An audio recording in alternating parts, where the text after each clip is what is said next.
Welcome YouTube Welcome, to our YouTube. new campaign, Session 1. We are about to get started. Let me bring up my notes for my opening. Are you sure we're live? I mean, I hit start. I don't know what you want. Give me 1 second. Sorry. How awful would it be if it's not recorded? Yeah, because we're not streaming it elsewhere, but we are live. I see it.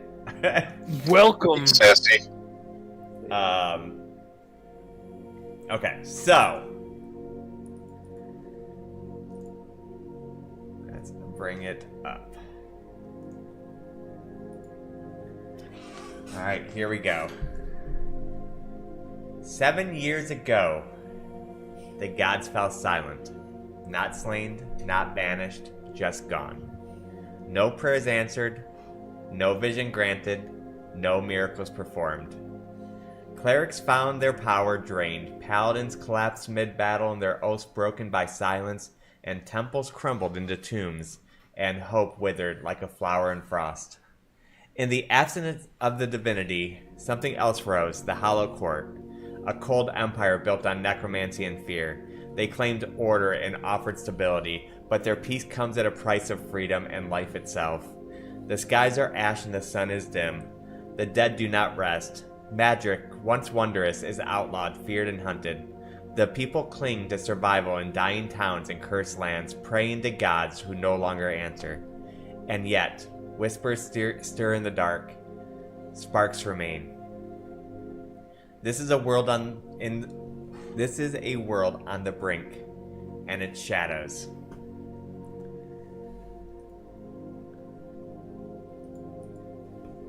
Give me 1 second. You awaken in the darkness. Your eyelids sting. There's a shrill ringing in your ear, like someone stuck a tuning fork inside of your skull. You blink through the haze, and slowly the world begins to take shape. Salt, mildew, blood, you taste copper. You try to sit up, but your limbs feel like scrap metal rusted wrong. Redwick, the expedition. You remember it now, 20 strong.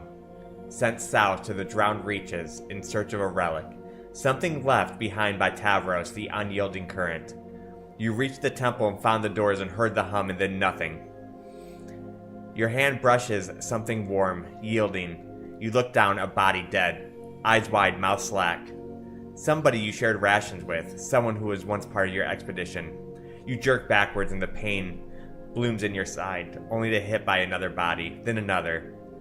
They're everywhere. You force yourself to breathe, focus. Who am I? You are Fizzla Cinder Spark, if you'd like to introduce your character. All right. I am Fizzla. I am a rock gnome that is in hiding. When she's with adults, she acts like she's a halfling. Only a few people know she's actually a gnome. Sometimes in towns, she'll pretend that she's a kid, so nobody pays her much mind, so she can do stuff. She is an alchemist with a really sad backstory of what happened to her, which we'll go throughout the campaign learning. But her kin was brutally murdered by the Hollows cycle and their minions. And in a last-ditch attempt to try to save herself, she concocted a potion that blew up in her face, because that's not something her specialty was. She liked to make toys for children and everything like that.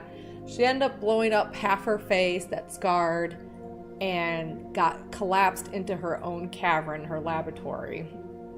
She woke up weeks later in a house in Redwick, and she has no idea or memory loss of how she got there. And so you'll learn more about that. But she is definitely a little bit of unstable of seeing all her kin and children murdered in front of her. And she basically, her goal is to make the Hollow Court burn like they made her world burn. Okay. So Fizza grits her teeth, shoving panic back behind logic. Inventory, analyze. Think laterally. You're not dead, not yet. Then, a sound, a cough. Low, familiar. You crawl towards it. Amid the wreckage, a massive form is moving. Blood crusting in the lines of the face, silver beard streaks with ash. He groans, hands clutching his rib. Traumacus Gray, gunslinger protector of Redbrick. He looks up at you, and even now you burn through him. His first instinct is to check if you're alright. Trauma, if you would like to introduce your character.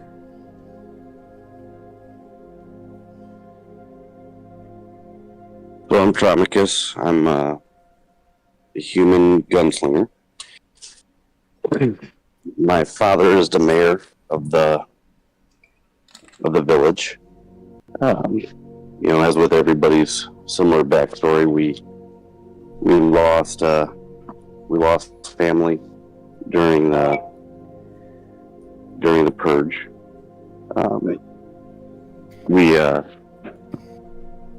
I don't carry a lot of the scars with me. His viewpoint on it is it happened to them, not to me.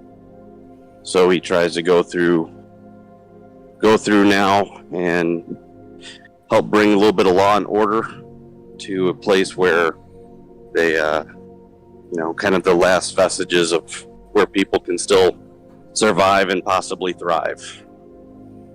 And that's Traumacus. All right. And as you help him sit up, another shape stirs behind a chunk fallen stone. Somewhere tall, scaled armor, cursing under his breath in a language you can barely understand. Karnak Steelclaw, an Iron Vanguard deputy. If you'd like to introduce yourself, Karnak. Karnak just wanted to assimilate into society.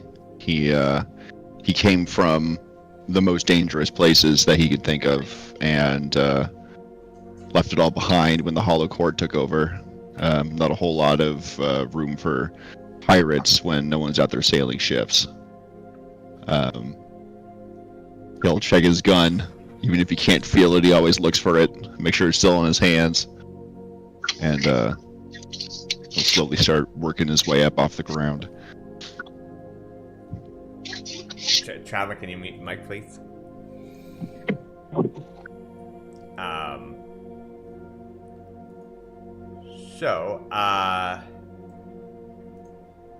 Alright, dust swirls as someone else drags themselves out from under the collapsed archway, cloak torn, bowstring snapped. He coughs hard. Seawater sprays onto the stone. Ellis Everett Walker, would you like to introduce your character while you are fixing your bow? Elias. Oh, sorry, Elias. Sorry. So yeah, Elias grew up. He was the son of some farmers. He's locally from around Redwick. He's always lived in this area. He's always been honest and earnest to a fault. Which is what led him to... He's always kind of come off as being wise beyond his years as a result of that, and so he never quite developed socially with other children, which is why his charisma is so low, or at least that's my explanation for it. He can be a bit gruff and direct in terms of when talking to one another, but he has a bit of a reputation for at least knowing what he's talking about when he does speak up. Most people that have lived around the area probably know that Elias used to have a dog a few years ago that he was very close to, and ended up passing a few years ago along with another person that he was close to, and caused some trauma for him. And then he has since been training to acquire the skills that he has now as a scout. And he goes back and forth between fighting his urge for vengeance and trying to just help the people. His primary job for a few years now has just been non-combat salvaging supplies for the guard force in Redwick from the Deadlands. He's a ranger, also human. I mean, the portrait pretty much describes what he looks like, so I won't bother with that. Parents are still alive. He's lucky in that. Love it. But yeah, as far as what he does now, he's just fixes his bowstring and scans his surroundings while he's doing that. So then finally, a last figure sits motionless near the base of the altar, hood still drawn, pale hands resting on his knees, stained red. For a long moment, he doesn't move, just stares at the blood, at the broken bodies. Sin Shadow Meld, would you like to introduce your character? Okay, the Sin Shadowmend is a human Elriger. He was taken very young as a slave by the Hollow Court and was raised to serve in their armies. Was eventually put on the fast track to eventually be one of their officers of their conscripted forces. But on his first assignment during a patrol, his squad was ambushed, but he defected immediately, attacking his own squad mates and then surrendering to the Redwick forces. Okay. Together, the five of you sit amidst the wreckage. The relic is gone. The air hums with absence. You remember walking into this place as 20 and you walk out, if you walk out, as 5.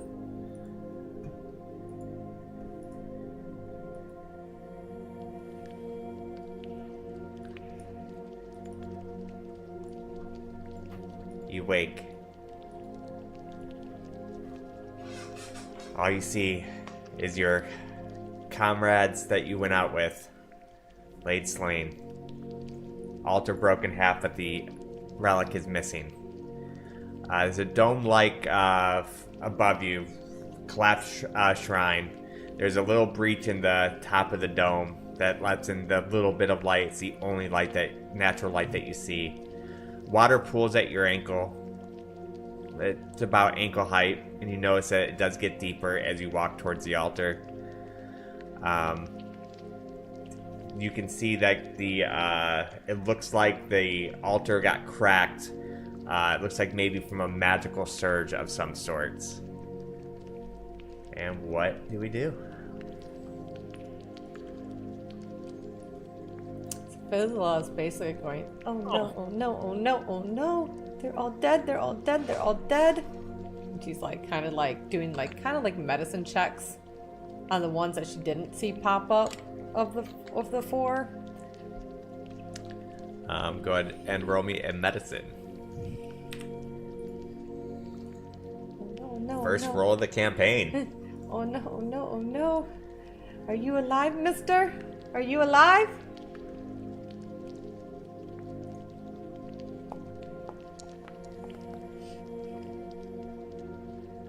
Okay. So you do examine each one.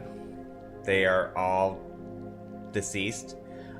From that check, it looks like some died from blunt trauma, others drowned, and there's no clear pattern of how each one died. So, disturbingly, if the party sees this, they see Fizzla pop her dagger out and pop out one of the eyes and put it in her pouch for one of the corpses.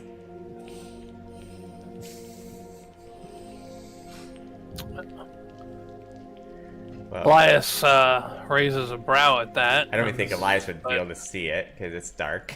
Oh, She has night well, vision. then I think the only person who might have been able to see that was the Dragonborn, depending on what he was doing. Well, then, yeah, I guess he wouldn't see it then. Yeah, well, you already did that part, so the other thing that Elias would be doing is trying to rack his memory upon like why they came here. Like you mentioned some kind of relic, So but I don't. You guys left as an expedition of 20 because you guys were told that there was a relic in here. So it's a piece together expedition. Some of you guys might have knew each other in town, but like you guys, it's not like you guys came out as a party. You came out as a expedition that was put together because of rumors that there was a holy relic inside of this altar. Okay, and then this altar is now just splintered, and there's like blood everywhere. And... Correct. It was supposed to be inside the altar? Yeah, it was supposed to be on top of it, but it is not there. So the last thing you guys remember hearing is a bang, a hum, and you wake up to this. He's going to start kind of investigating the shattered altar and trying to see, I mean, what, if anything, he can discern from what might have happened. You can roll me either an arcanic or a religion check.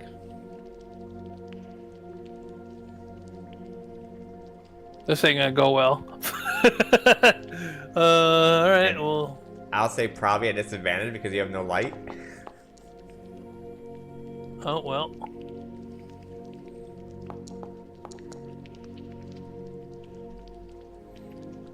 Okay. Looking at the altar from like the little bit you can feel around, you really just notice a bunch of cracks and holes in it. You can't really quite discern what happened.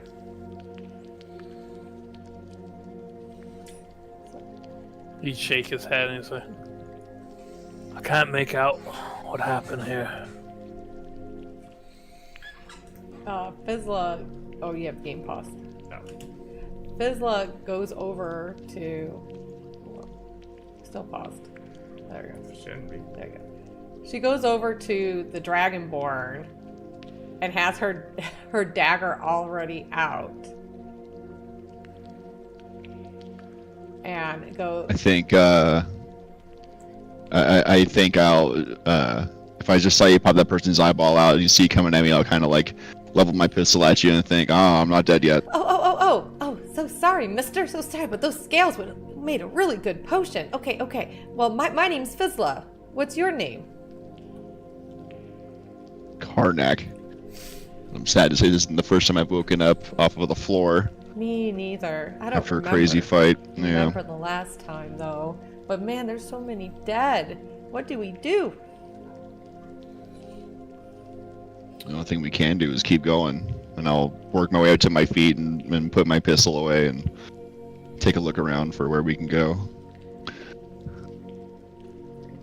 Well, the way I see it, came here for a relic. Relic's gone. We need to get our asses out of here. I kind of, Sure, there's Do we things we know- could be doing elsewhere. Do we know what the relic was supposed to look like? Do we have like a detailed description? Are we No, looking for a sword, a chalice? you guys do not. we just heard rumor. No. You guys weren't like the leads of the expedition.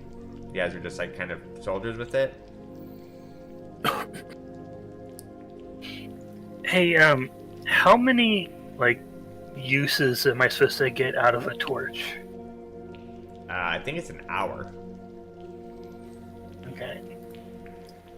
I need to figure out how to get my torches to work because it's not letting me use them. Okay.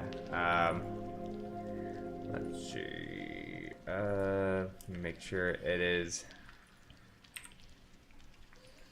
So, Fizzla seeing all this dead does do her one ability that I have. My bone picker origin. While you're looking at Okay, they should that. work now, Sin. For some reason, I have to manually set them up for anybody who wants to use them.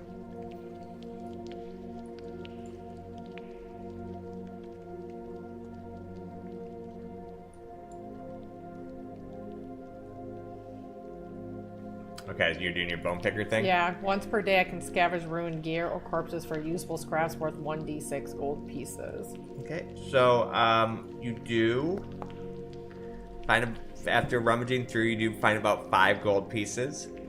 You also do find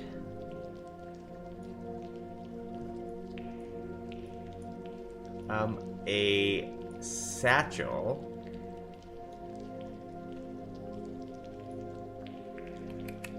that if you open it up, it looks like it has 1 healing potion, 3 torches, and a wax-sealed journal. Wax-sealed journal? Mm-hmm. Okay, so I can add 5 gold, right? Yep.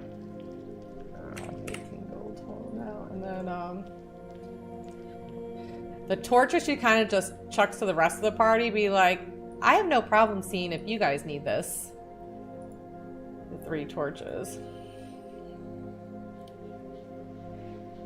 Let me check my supplies here. I don't remember what came in my pack thing.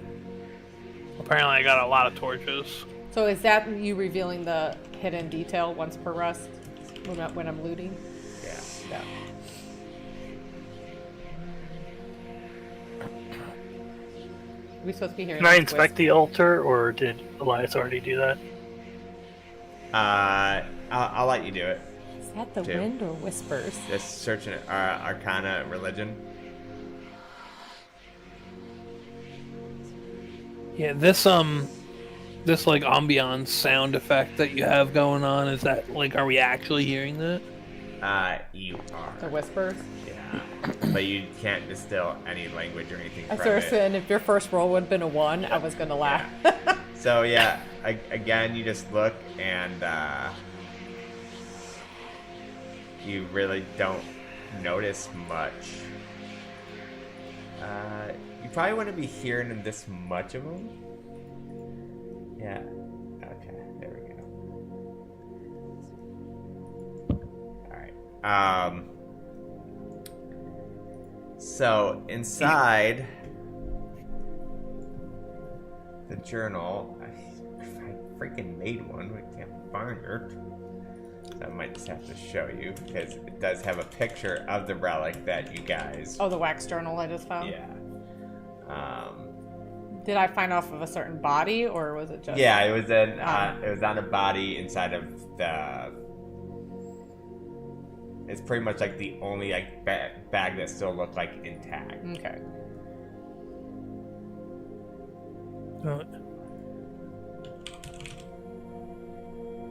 Not for nothing, but you folks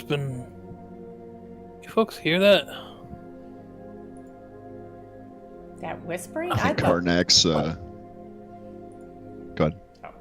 You go. That whispering, I don't recognize what it's saying, but I think Karnak will have a small finger in his ear. It's like, well, you hear that too? Oh, good. I thought it was just me. That was the one that did my hearing in. was double checking here. Wouldn't be the first time I heard such a thing, but the first time that happened to me, well, it wasn't as grisly a scene as this. So this journal here, it says it was of the relic we were looking for was of a silver spiral shell inlaid with pearl shards. So it kind of looked like a shell with pearls in the shell. So whispers come from pearls or from shells, right? Maybe it's somewhere around here. Well, let's start picking. Maybe it's under one of the bodies. I'll Start pick up looking. one of the bodies. Yeah, I'll pick up a body and look under it. If I don't see it, I'll just drop the body back into the water and go to the next one. Nope, don't see anything. And Elias goes around kind of patting down the bodies and... Go ahead and roll me a perception check. Alright. Am I able to assist him since I am also Yeah, looking go for... ahead. Yep. Does that mean advantage on it? He can go ahead and just roll. Like, you guys can both just roll and we'll take the highest roll. Okay, let me go...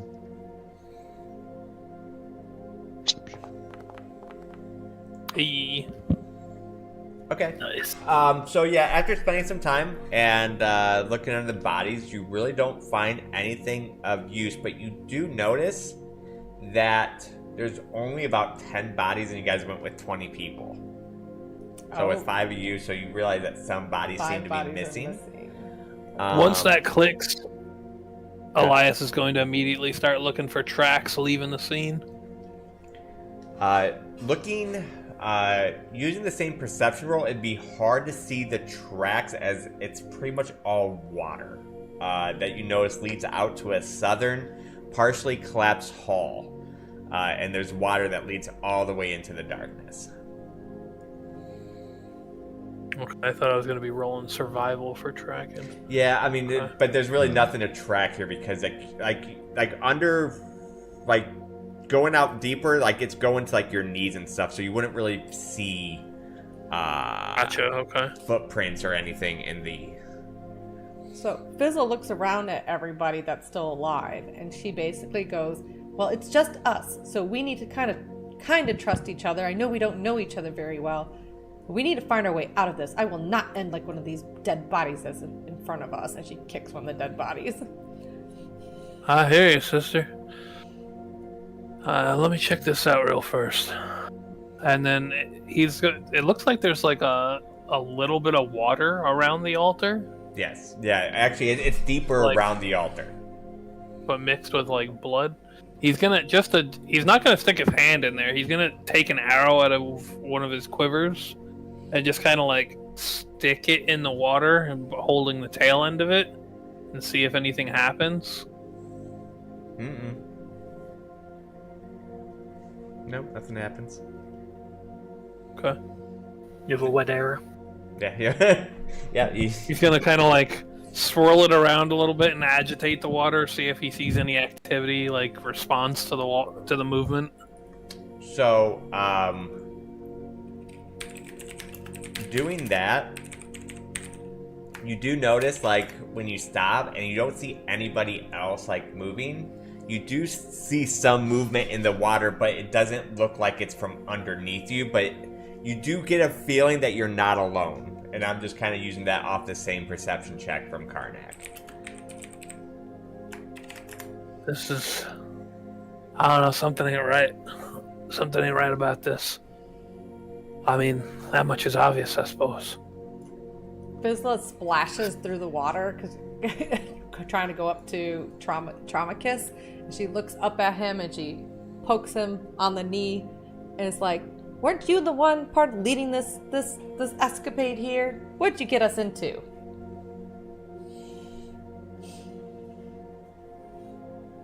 Trauma, you would know that you weren't leading the expedition. You lead the town. You're just part of the guard crew. I'm not hearing Trauma, are you? Mm-mm. I saw his thing I light see up his on mic Discord, light up, but I I don't- don't hear him. I don't hear him talking. Can you guys hear me Yes, now? yeah, I can. Yep, there Yes. we go. Okay, all right. So, no, ma'am, I was not leading this expedition. I'm the sheriff of the town. This was not mine. Oh, so you were just here to help? Yes, ma'am. Okay. Well, I guess What's, I can't blame you since I was just here to I guess help too. what's the ceiling look like here? So in this room, it's a big giant dome, and on the very top of the dome, that's very smooth and stuff. There is a crack in it, and that's the only little bit of light you're getting through in this whole place. But yeah, it's like murals on the wall, big dome overhead of it. So Look, let's make this... Oh, sorry. no, go ahead. I was saying, look, let's make this quick, but now's not really the best time for introductions, but I figure at least knowing each other's names is going to be better for communication.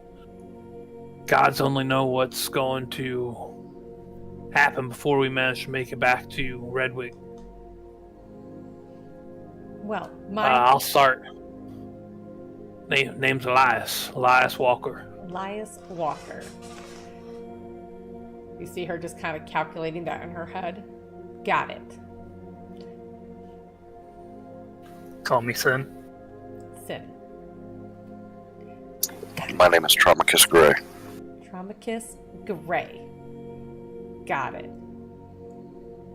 I feel like she's jotting these down into a little notebook. All right then. And what about you, believe I heard- Scaleface? Karnak. You can call me Karnak. And I am Fizzla. And she does like a little spin in the water, but kind of like trips and splashes in and goes, never mind, I'm Fizzla, Cinder Spark. You don't want to be... Make sure you don't get any of that in your mouth. Yeah, definitely with these dead bodies around. Now, Ew. now, Karnak, I don't know what gods or whatever that you worship, but you probably would have heard a bit of this god, being that he is like the god of the ocean, like salt water and everything like that. FYI. Okay. So how about we, Oh, go ahead. do I know the name of it? Is it Umberly or His name is Tavros. Tavros? This is a shrine to Tavros. Mm-hmm.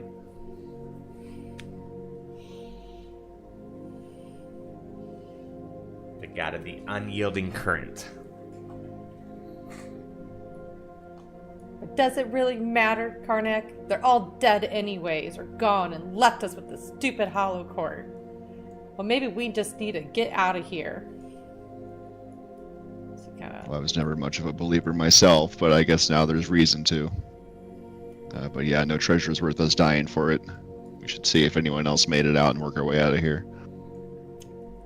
So as you guys are I see at least Fizzla is heading south, especially for Fizzla. Like for the rest of you guys, this is probably getting about like lower thigh deep, but for Fizzla, it's like getting like belly button deep. I would not even chin. She's what, 4 feet? Yeah. Tall? Okay, so About that, yeah. so it's going up to her chest. She's like, ugh, all my tools are getting wet. She's like grumbling as she's trying to see what's south of it. Is this like a doorway to the south? Yeah, no, it's an archway. You can walk under it. Okay.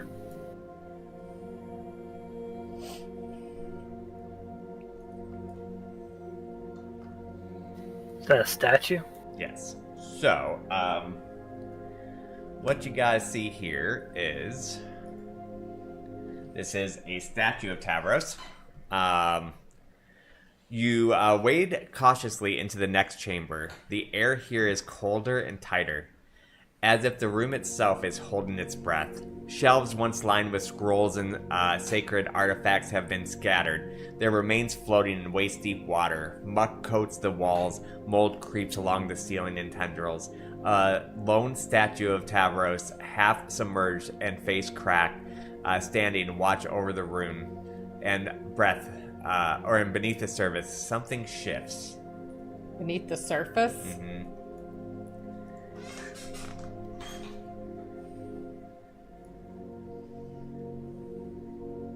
I guess Elias, seeing that motion, would try to focus and make out what it is. Basically, I guess perception. Yeah, go ahead. Fizzla is creeping slowly back wading through the water, back behind Karnak. Rolls. That you're just seeing like the water shift in a weird way, like you're not seeing anything physical. It just feels like something stirs. Somebody throw a rock? Can't make any clear distinction, but just you know that feeling, hairs on the back of your neck. Getting there right now, something fierce. You're not standing on an electropad, are you? As she looks at his feet in the water. She kind of like puts her goggles on and looks under the water to look at his feet. Don't really know what electrocat is, but I don't think so. So as you look under the water, you see this right before it jumps out and goes at your face, and we are going to roll our first initiative. What is that? Who's it right under? Not Katara, Fizzla. So like Fizzla put her goggles Katara, on. Fizzla, same Yeah. person. Yeah, she put her goggles on and looked under the water to see you stay, because you were saying the hair standing on your end. She's like, "Is there an electropad you're standing on?" And this is what she sees. That's Yeah, it's a creepy fella. Yeah, it almost kind of like resembles like a human face. So, combat is about to begin. Remember the way this is our first time using this new initiative system. You guys, first we get to both roll. Use your highest initiative, and I'll use I have mine. a 5. I'm assuming I'm the highest. Probably. So we all roll, or just one? No, person just roll? one person. Okay. I clicked the button. Oh, maybe I have to click it over here? Do we see where the Nope. enemy popped out at, or? No, the only one you see right now Oh. is this one underneath you. Oh shit. Just roll I'm the clicking- just roll the d20. You don't have to actually roll initiative. Like just roll the d20 Okay. plus 5 or whatever. Okay. Did anyone not introduce themselves intentionally, so I don't just assume I know someone? No, I don't think anyone did. Okay. So far, I think just our Illrigger is a little bit quiet, but he comes from a really shady background, if you ask me. 20 plus 2. Says the mad scientist. Right. All right, so I did win the initiative. You can go ahead and make your one motion for your alert feat. Yeah, he's going to... Ooh. What were my options? Real quick. Sorry. No, you're fine. Once per short rest, potential. You can immediately take. I mean, I imagine being that he was fixing his bow, he had his bow out already. Sure. He is going to. Is this going to trigger an attack of opportunity, being it's pre-combat? It would if, but doesn't it say something like without provoking, like you can move half your movement or something without provoking attack of opportunity? No, it doesn't say that. It just says draw a weapon and move up to half your Okay. speed, dash, shove or tackle a creature within 5 feet, or use a bonus action. Okay. Dude, shove him. Get away from me. Yeah, let's say you can shove him. Yeah. Yeah, I guess he's very low chance of this working, but he'll try to just shove this one closest to him Okay, so back 5 feet. I think the way this works now is he has to roll basically versus your strength DC. So, Okay, yeah. oh, pfft. Well, that's So he does not move. Nice try. Let's get rid of those rolls now. Yeah, right? All right, so, it is, I will go this one's turn first. Which is what? How do I know which one's which?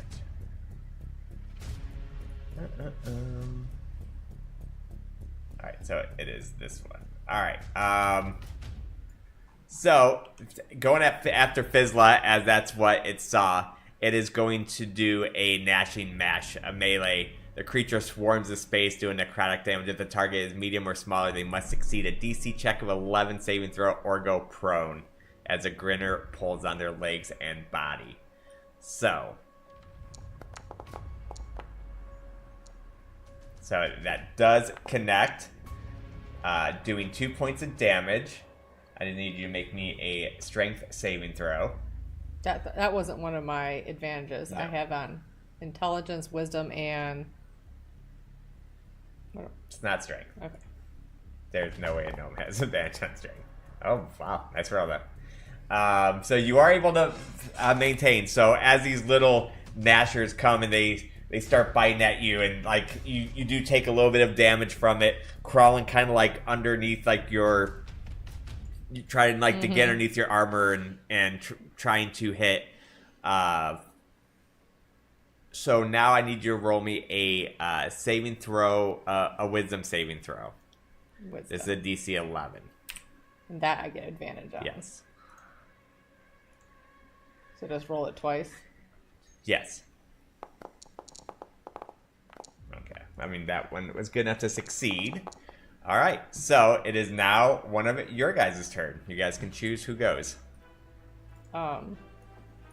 I would like to disengage Fizzla with her 8 health. She doesn't want to be taking all these hits. If Okay. that is okay with the party. Yeah, I mean, that's fine. Yeah. Alright, so I use the disengage action. Okay. She is going to hightail it away from those things. She goes towards Trauma Kiss. Let's see, half cover, yeah. Get some cover from Trauma Kiss. It was like, ooh, that was close and really scary. I don't know if she has any bonus actions right now. Fizzla. She had to get out of there. So yeah, that would be, I moved in action. That'd be her turn. All right. So, reaching out from under the water, Sin, you see this guy right here.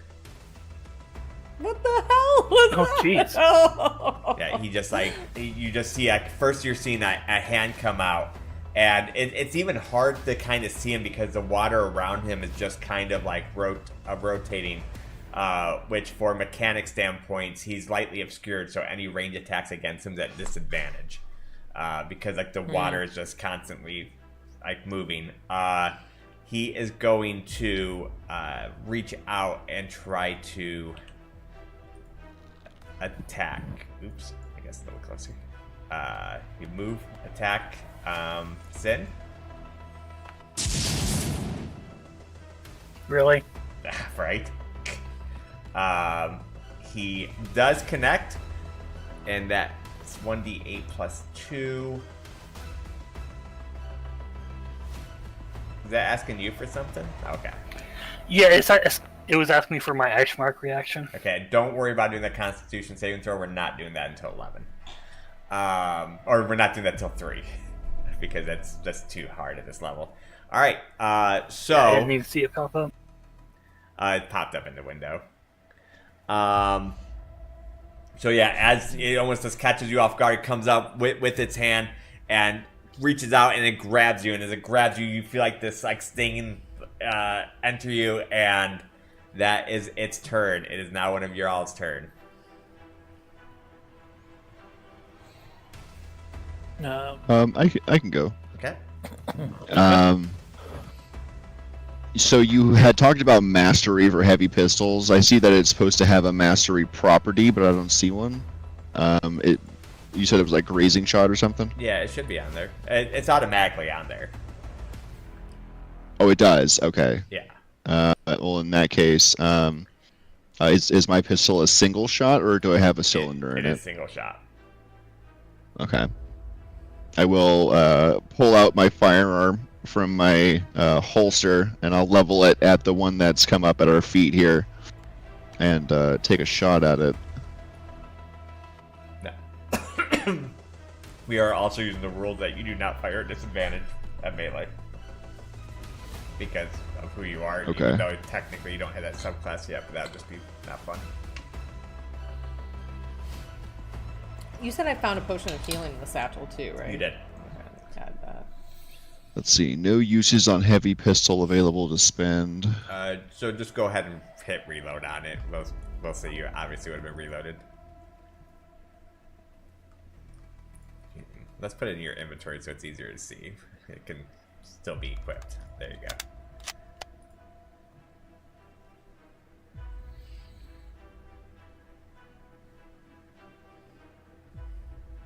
I understand. Okay.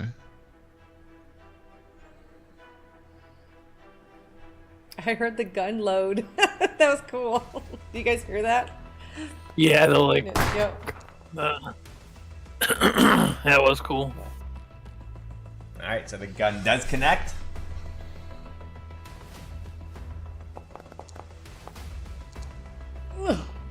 Nice. Yeah.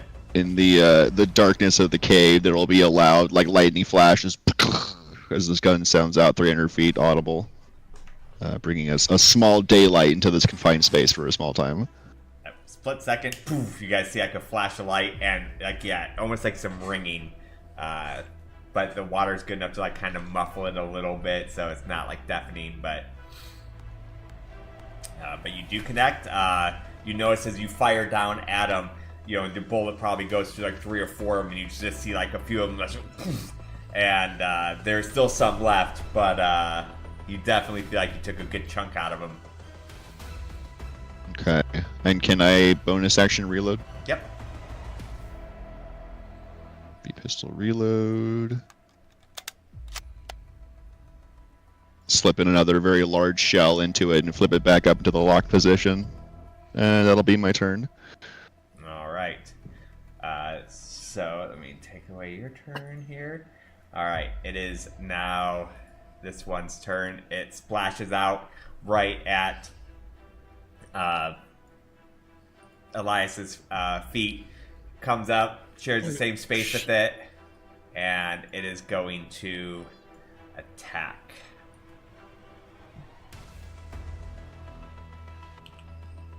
There's so many of them. Wow, I'm rolling really good. I need you to stop that. Right? Frank saving throw. Alright. Right, you did pass as well. So again, as like these little face worm things come and they start biting at you, and it's almost like with fizz leather, like almost getting underneath your armor, and you're seeing like little like blood drip out from little crevices as they're like invading your body. I need you to roll me a wisdom saving throw as well. Oh, okay, that's not great. It's a DC 11. So as that happens, you almost hear like them like muttering and whispering to you, like, and it's like a haunting whisper, and it starts like clouding your mind a bit. You will have disadvantage on your next intelligent or wisdom based check that would happen within the next minute or until the end of their next turn. So Okay. And that is its turn. So we still have. Oops, this guy already went. And You still have sin, Yeah. and And trauma. and trauma. Yep. All right. I'll go. Do it. Do it now. Step to the side here. Give people a clean shot, hopefully. And spend my action on my healer feat. You see me like pulling gauze out of the pouch on my belt and shoving it into the wound on my side. Love it.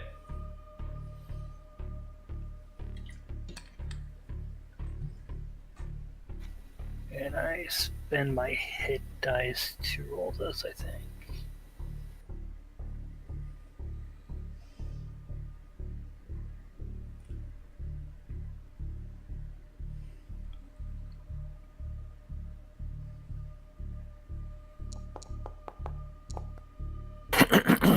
Nice.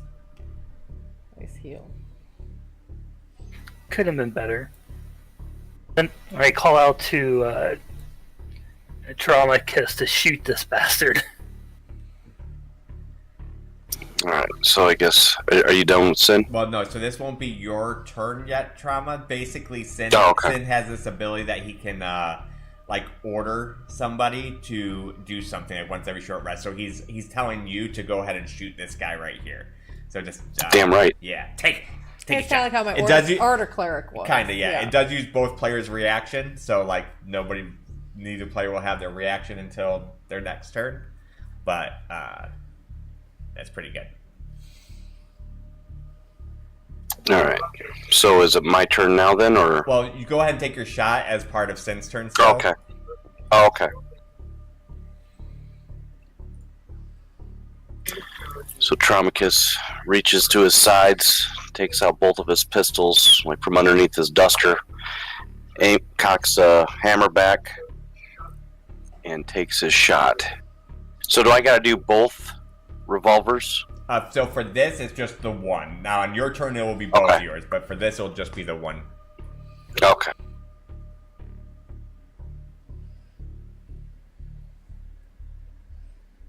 It didn't give me an opportunity to roll at disadvantage. Or wait a minute, hold on. It should. No, I lied. I love the gunshot sounds. Yeah, it does still hit.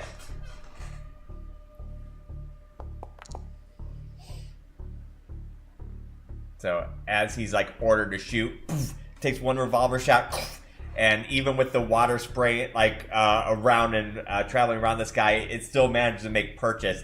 And you see like this decay come from his shoulder as like it shoots out like almost like a dust, but you can definitely tell it did hurt the guy. Anything else, Sin?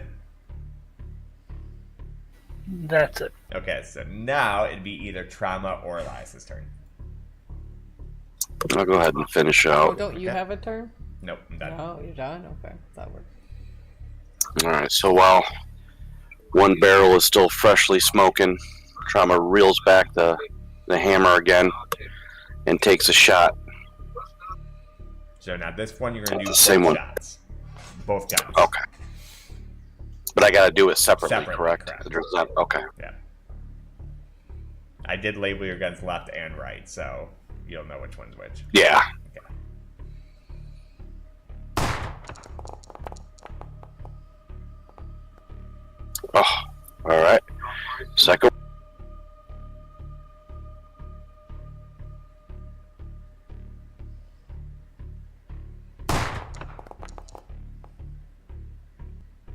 Oh, that one did Purchase. hit.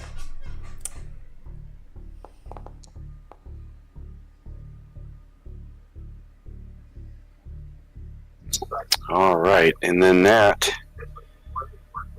Trauma kind of whispers back to Fisla to stay behind me, little lady. I'm definitely not moving anywhere. And that's the end of my turn. Do you want to use your bonus action to at least reload one of your guns? Oh, Tap. yeah, I forgot that. Yeah, we can do that. Yeah. So I'll do bonus action for the left hand. Okay, so go ahead and click it, and then there should be a reload button. Yep, done and done.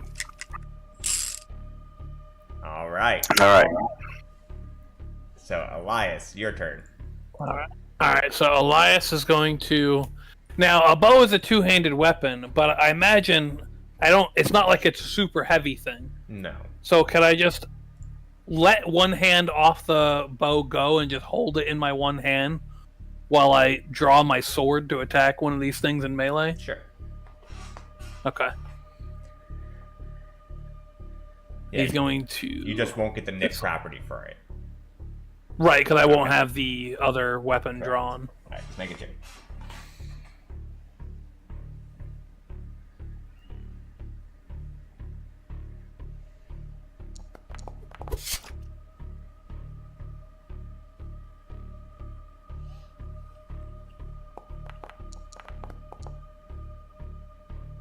Nice. Yeah. Oh, I could... Is that cleave? It It's is still a cleave. thing? Yep, sure is. That is another bonus that I've given to you guys still.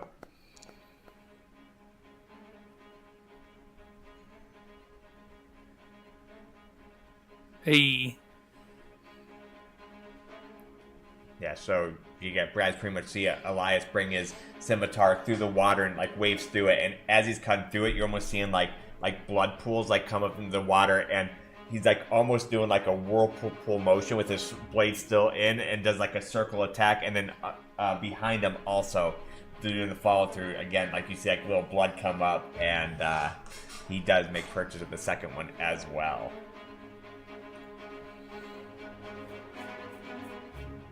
And then, so that's my action, and then, do I want to give this thing an attack of opportunity? After he does that, and he gets his damage, and he fells one target. He quickly looks around the battlefield. He looks to Karnak. And he's like, "I think this dance is better suited to you," and he's gonna try to back up. All right. And he So it's eat this attack of opportunity. I guess. Hopefully misses. Yep. So Maybe. Oh, Yes. as they kind of like Alright, that's swim 10. around your leg trying to get at you, you're just able to like jerk away enough, and you're fine. That's 10, 15, 20, 25, 30. He quickly looks around behind him, makes sure he doesn't see anything coming up behind him, and then he just kind of gets ready. That's it. That's past turn. All right. It is now the next round. So it is the this one's turn. Well, I guess I can go in whatever order I want.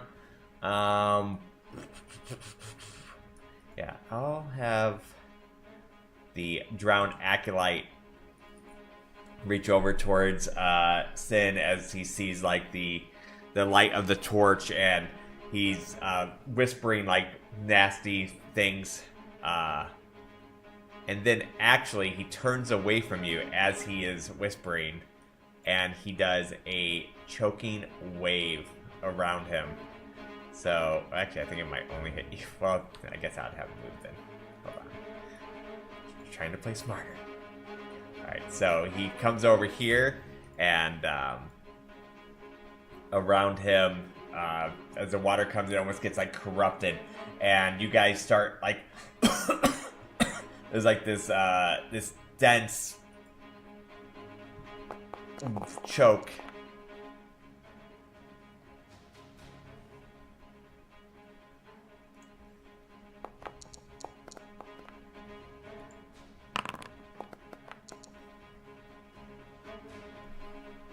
I don't know why it asked me twice. I don't know either. Yeah, looks like it procced it twice for some reason. Yeah, so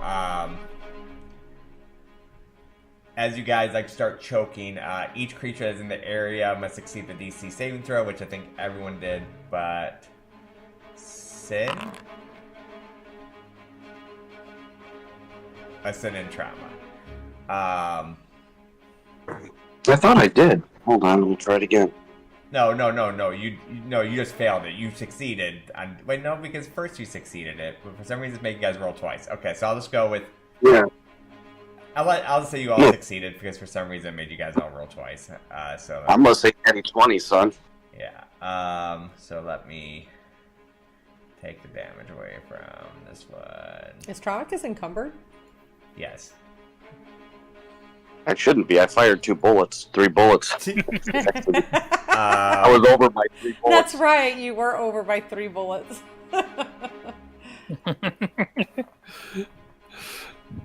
So, everybody takes some damage from the necrotic energy around him, and nobody does lose their next bonus action because you guys, well, just gonna say everyone succeeded since it kind of bugged out there. So that is his turn. It is your guys' turn. Who we want to go next? Just looking. Please say let. I'll go. Okay.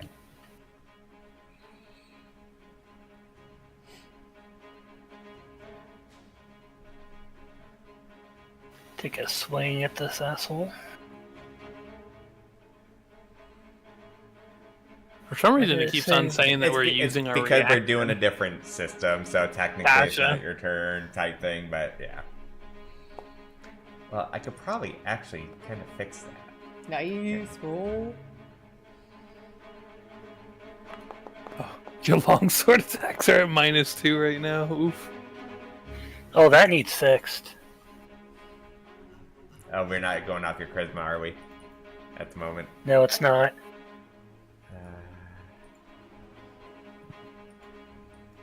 Um,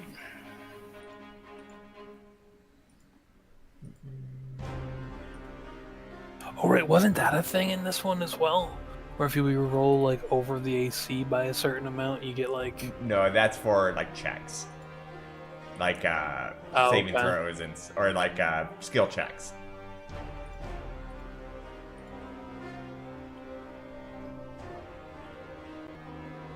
All right, so you should be using your charisma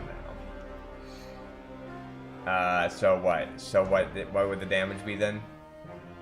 Oh, okay, we're doing that. I rolled. It was 5 without, or with the -2, so it was a 7. So with charisma to damage, it would have been 10. Okay, so that would have actually killed him then. Oh, it would have? Yes. Yeah, so don't waste your thing. I'll refund source. Yeah, so as the sword comes through, chops off his head, just slices through. Head goes rolling, plops in the water, and you just see him like kind of collapse, and the water around him kind of phases away. And he is donezo. Damn, Rotter. Rotter. I love that. All right. So it is this one's turn. He is going to try to attack our dragonborn.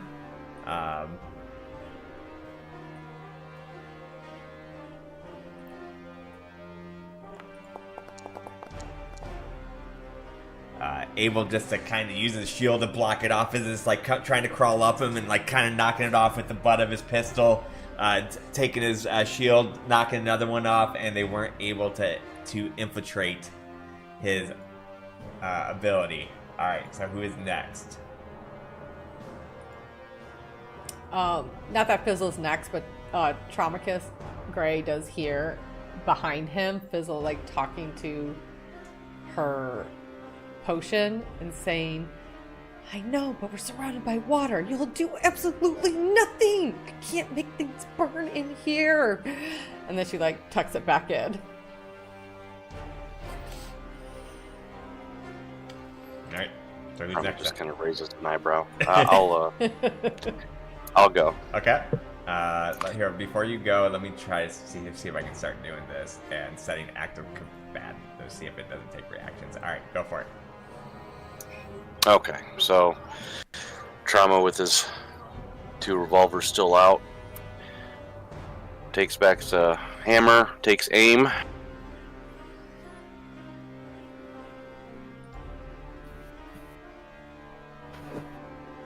And oh no, Trauma misses. Trauma misses bad. So now that is a misfire. Remember, you have your luckies and you have your human inspiration still as well. So I don't see my lucky on here. So yes, I do want to use a lucky. Do you want to use your inspiration or you want to use your lucky? I'll use my lucky. Okay. So go ahead and roll again. Also, is there a reason why you're getting +3, +2, and then -2? Probably because he's in his stance that gives him. Okay. Wait, but it shouldn't be -2.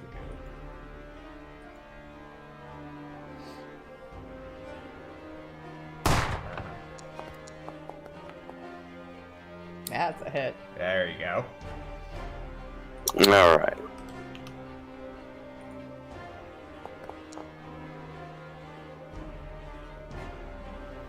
All right, and then with Trauma mutters under his breath, "You feeling lucky, punk?" Hey. Hey. Hey. Hey. Oh, he's getting -2. I know what you're because thinking. He has partial cover from Karnak. That's why.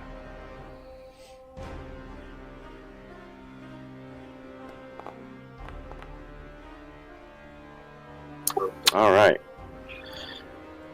And Trauma's turn is ended. Want to reload one for bonus action? Oh shoot! Yeah, I keep forgetting about that. It's a lot easier when you're a druid. Right. Has Karnak went yet? Okay, now Not in this round of combat. Okay. Is there anyone else to go? Yeah, there's me, you, and Fizzle. Fizzle, I think. Fizzla right now is Okay. just kind of yelling at her potion, so you guys could go amongst it because she's yelling out her fire potions that she's a fire alchemist and she's in a really bad spot right now. So Alright, so who's So gonna... it's, I mean, you're right there, so I'm probably better to let you go, Alright, so Karnak. let me go ahead and make it your turn. Alright, go for it. Okay. I will point down at the one that is under my feet here, and I will shoot at it like the first one. Yeah. Heavy pistol shot.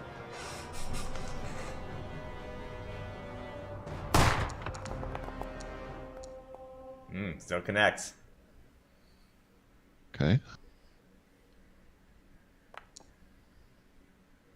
Not the greatest roll. And then bonus action, I will reload. And let's see. I will put myself put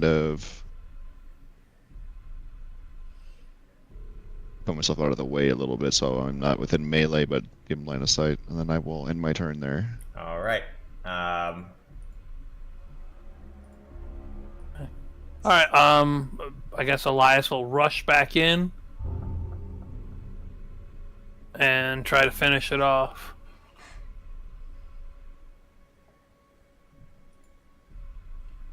What's it telling I me? gotta reload. All right. I'm 6 away. There, I guess. Okay.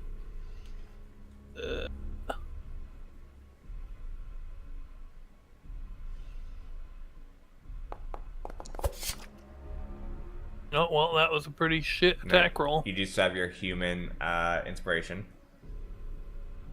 True. Fizzle still has a turn, though. I'm not going to spend it. Okay.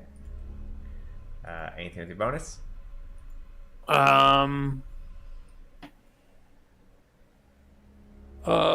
What he will do as part of that attack action is he will kind of like sling the bow over his shoulder so that he could free up his other hand to potentially draw his other weapon next round if his thing's still alive. Okay. But yeah, other than that, it's no bonus actions to take. Miss Fizzla. So Fizzla goes stomping around Traumacus, and she goes, "It is time." She kind of gets her cuff out, points it at the thing. It's like, "It's time for some brew," and she shoots her, trying to freeze these little sperm heads. Might want to move a little bit more. It's showing that it still has half cover. Oh, right here. Yep. Let's see. I can. So you see her shoot out.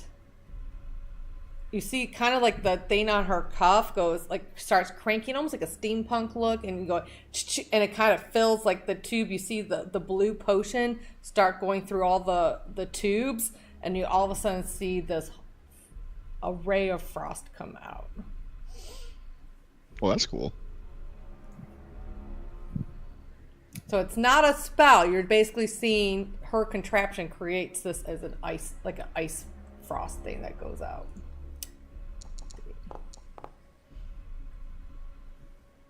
Okay, May. Chill out. She's like, let these sperm heads freeze up. Yep, so it did kill him. You want to describe how it looks when they die?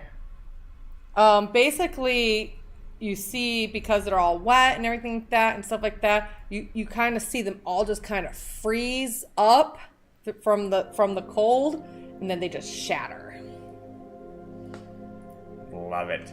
So yeah, so you just see almost like pieces of like, almost like fish faces, just like the frozen bits is kind of floating around as they're chunked.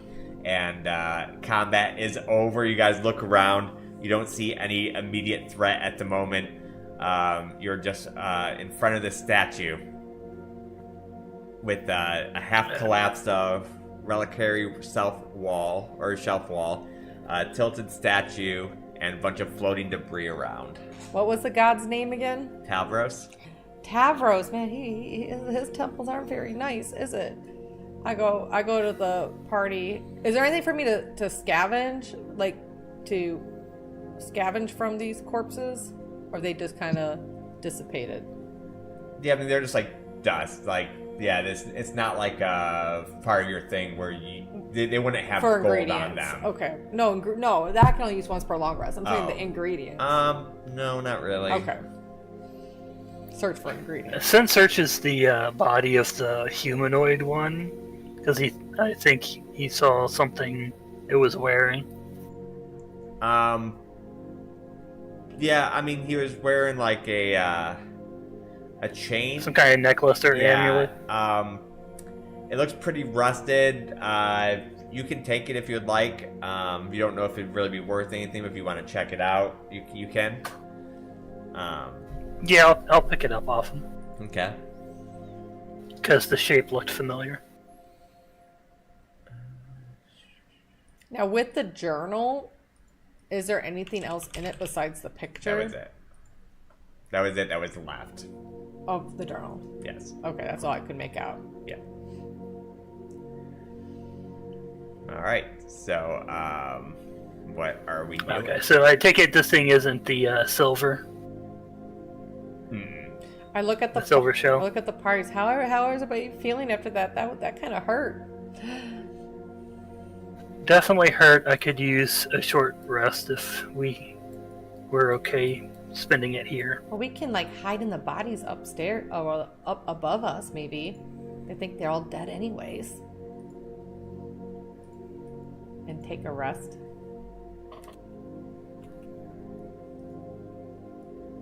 We said short rest for what, 20 minutes?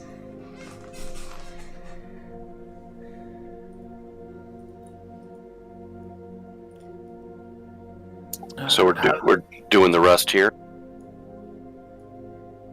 Fizzla suggested, If you guys are okay with that. Fizzla suggested hiding in the bodies by the altar, but I'll say, you guys go ahead and rest. I'll keep an eye out, make sure nothing comes up on us. I'm feeling all right. Okay. And then I'm just kind of watch in this direction. So during the rest, Trauma sits down, starts playing just a little tune on his flute. And with that, do I have to roll anything? You can roll. Joe, You can roll me a performance check to see how well you play. Well, I played well.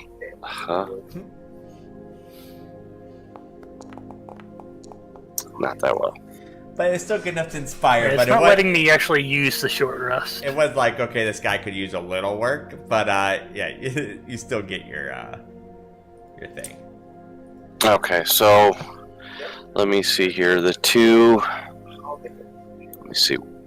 We have what, 2 humans with us? Yes.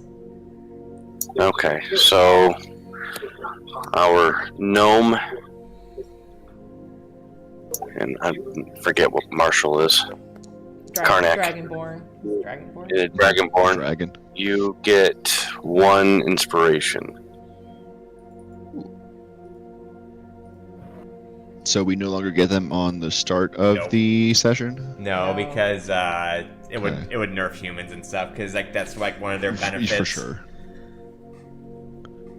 How many can we have at once? One, still only one. So, and you also will get them We on, can share them. on crits, and you can give yours away, but you can't give yours away when you can get one. So it can't be like, well, you're going to get an inspiration. Well, I'm going to give mine away before I do. So you have to either use it or give it away before you get another one.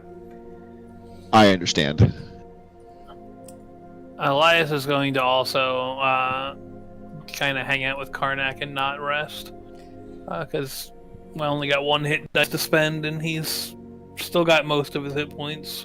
So Fizzla, you see her as they're resting. She's listening to the eerily flute echo against the walls, and you see her basically filling up the blue vial that was on her cuff. All right, so keeping watch. Nothing else really happens. You guys did get your short rest in. Jake, can you spend my hit dice, like consume it or whatever? Because it didn't do it when I used the healing kit in combat. Okay.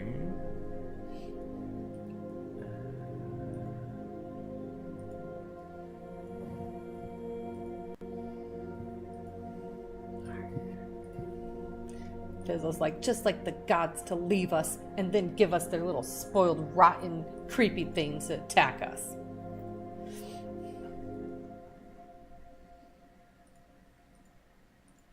Alright, so what are we doing here? Can't be thinking God's got anything to do with what's going on here. So Fizzle looks to see if there's any switches, contraptions, or anything like that on the statue to see if it has any way of opening or flushing some of the water out or anything. Okay. You can roll a investigation.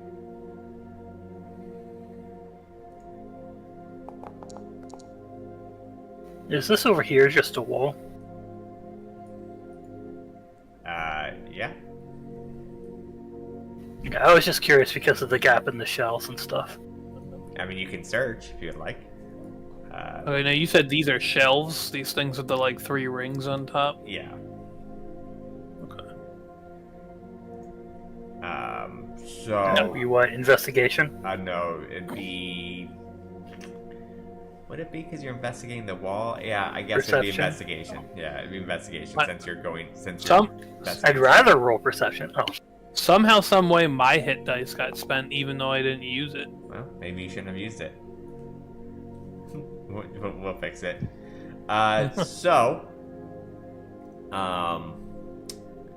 So first I'll go. Fizzla, you saw. You did see a inscription on there that says, "He who walks the waves must never look back. Forward, always forward, even into the storm." Always forward. Yeah, and you did find inside of one of the cracks a. Haha! Eureka! Gunslinger loot. Can you click on it? No. Damn. How do I give you guys permissions? gunslinger tank loot. What do you mean it doesn't exist in the world anymore? No, we're not talking about druid loot. Gunslinger loot. That still exists. So inside of it, Eureka! Found something. there is a small silver scroll case.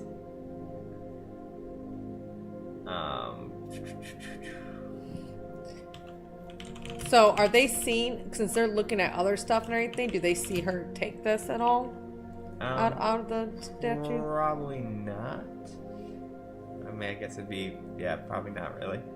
Since it's magic, I feel like she would be like kind of like eyes wide and be like, holy shit, with her being a gnome and trying not to. No one's saying it's magic. You just found a silver scroll case. It does, though, inside have a scroll. Sorry. Power word kill. I had this set up, but for some freaking reason, it went away. Yeah, Elias is just gonna kind of start in this corner and go all around the shelves, just kind of like carefully pick through while people are investigating their own things. So it had 2 saltwater brines in there, vial of blessed brine, and it also had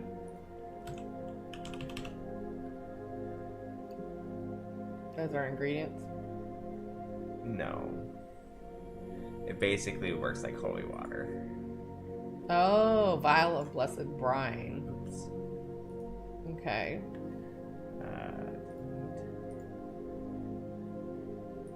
Or it makes a really good chicken. Right? Real salty though. Gotta add a little buttermilk, inside, cut the salt or something. you can see the scroll inside your scroll case of what it is. I have a scroll case? Yeah, it's up top. Oh. Okay. All right, so now Sin, as you're investigating, you find like this little switch on one of the things, and you hit the switch, and this wall opens up. Inside, Oh, hey there. you see, I am so,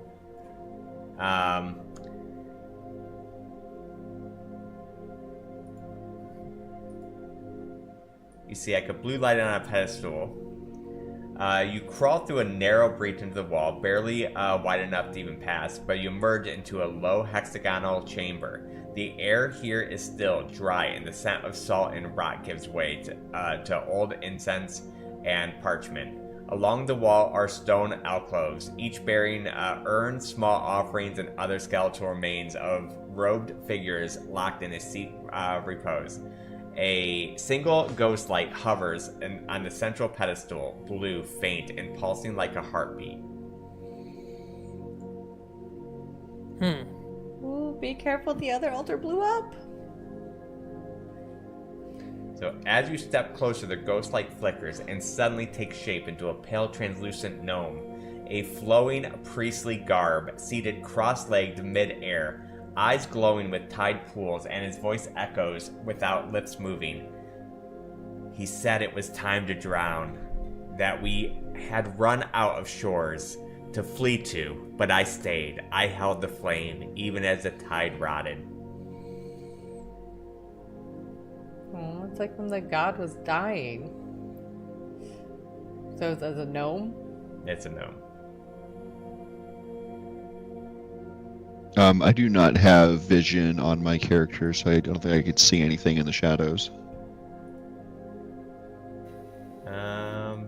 Your Like the character ghost is of one of his here. clerics or something. Yeah. You don't see your Yeah, character? I just see darkness. No, I see shadows being created by whoever has the torch, and I can't see my character within them, so he doesn't have vision. You should have vision, because I can see when I click on your character. Let me just double check everything. Vision, dark vision up to 60 feet. You have dark vision. Yeah, I have no idea. Let me try deleting your character and bringing it back out. You have vision, right, Sassy? Yeah, Yeah. it's all gray. Right, which is how it's if I supposed to can't be. see. But, Oh, what? no, I can see. Okay. Perfect. Do you speak, little wispy, ghosty gnome? I speak. Do you know what The happened? Tavos did not abandon the seas, the world abandoned him. But we're here. What were you about to ask? I don't remember. You said what happened? Oh, what happened to this temple? The tide turned inwards. We did not flee. We folded into the current. The waves do not crash, they remember.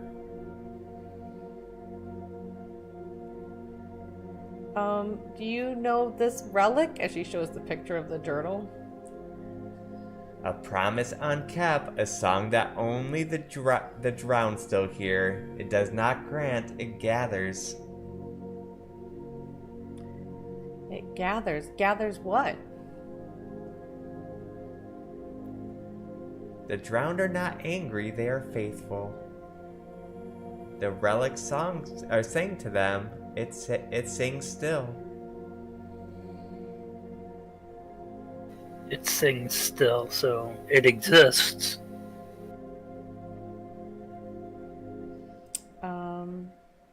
How do we get out of here?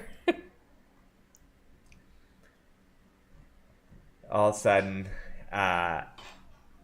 he almost just repeats the same thing that he's been saying. And you start to kind of realize that he's not fully aware of time, and he's more of like an echo. Like he's not like a real being.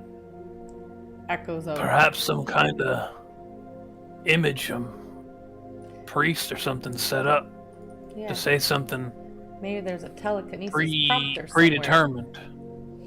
She like looks around at the base of the wisp to see if it's like a little contraptions underneath it. There's no contraptions underneath. Ooh, okay, I think it's real. like scurries back. Is there anything interesting among the offerings? So you don't find much, but you do find this. It is in your inventory.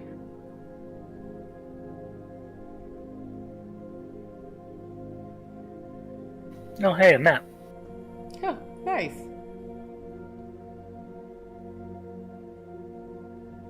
Other than that, you find like an engraved copper symbol that looks like a symbol of Tavros. I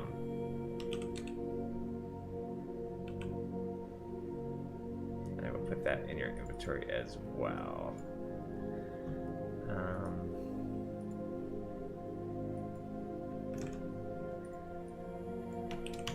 Sorry, I had this stuff all set up. For some reason, I deleted all my little cache things. So, we're making it through, though. Does that holy symbol need to weigh 10 pounds? Oh, it's supposed to weigh. It's supposed to cost 10, or it's supposed to be worth 10 gold, not weigh 10 pounds. Sorry, I hit the wrong thing. It's just a You lead ball. see Sin fall down on Right. the ground. It's like, holy Right. crap. There you go. But other than that, that's pretty much all you really see in here. Okay. Remind me, how do we identify scrolls again?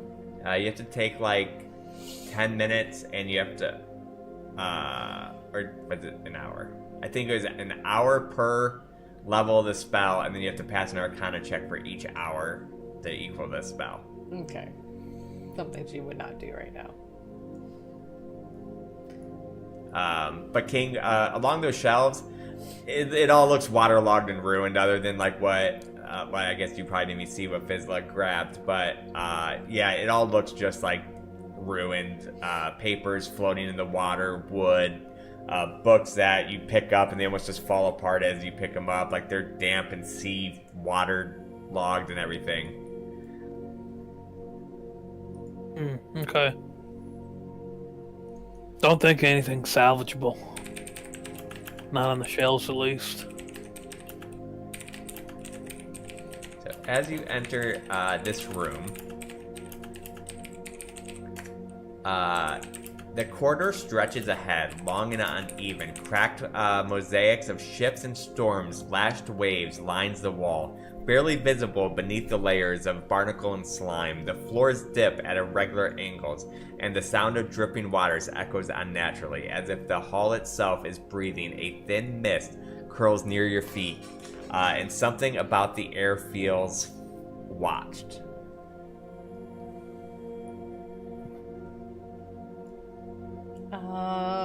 Do you guys want me to check to make sure there's no traps down this eerie hallway?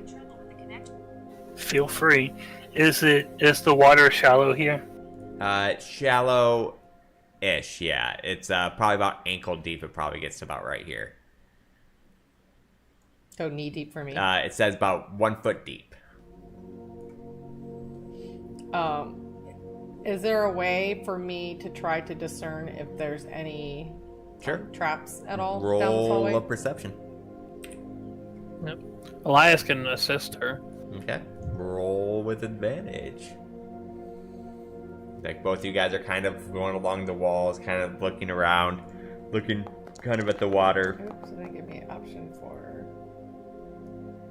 Scouting and checking for traps and stuff is kind of his thing. B? It's not the -1 perception thing. That's weird. Well, she wouldn't have known that. No, of course not. Elias. No, there's nothing wrong with that. No, it's fine. Yeah, so looking through, I'll say we'll do it the same way as before. You go ahead and roll 1 perception check. Okay. Elias is It's a little like, better.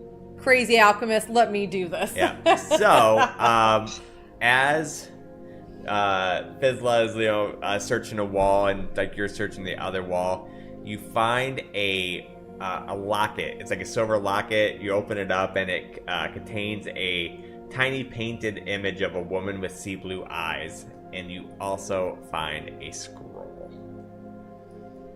A scroll as well? Yes. Okay. I kind of look at Elias like, make sure you hide that. We don't know how these people feel about magic. And you said it was a silver locket with an image of a woman with sea blue eyes. Correct. I think you gave it to the wrong person. Alright, I gave it to you. I did.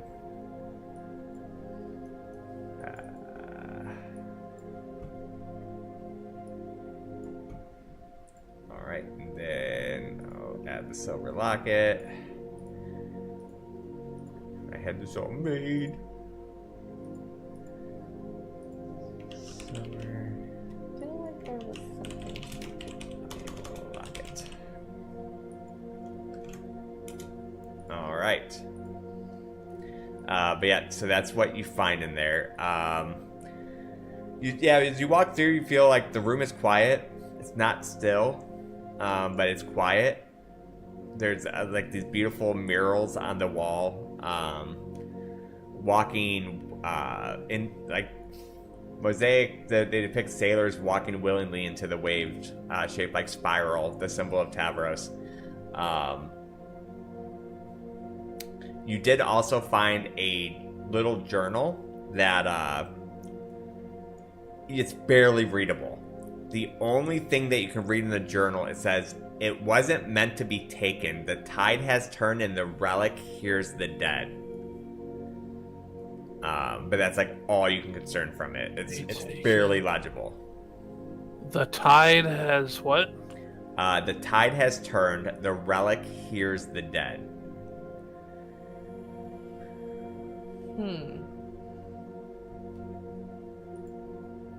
So maybe they knew the Hollow Court was coming and they ran?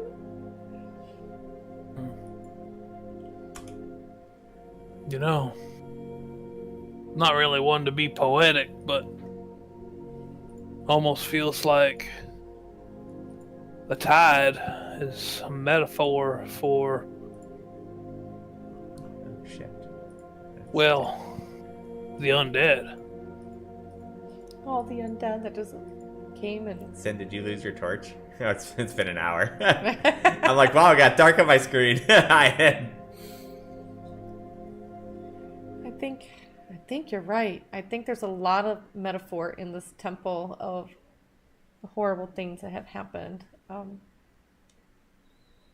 But it kept the inscription I read, we'd have to keep storming forward, right? We're survivors. We just got to keep storming forward. Go with the tide, not against the tide. No, depends on the tide.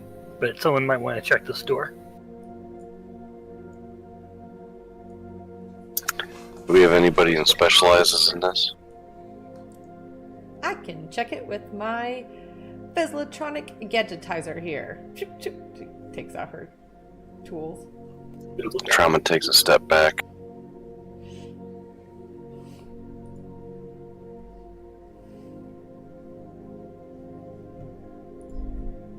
I can't remember. Is it sleight of hand or is it for checking doors?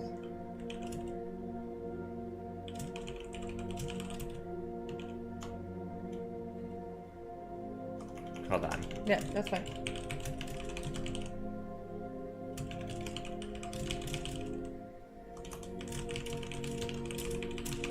Alright, what were you saying? Sorry. Yeah, go ahead and roll me, since you're checking the door, roll me an investigation. Oh, investigation, which I'm pretty high in that, so that's good.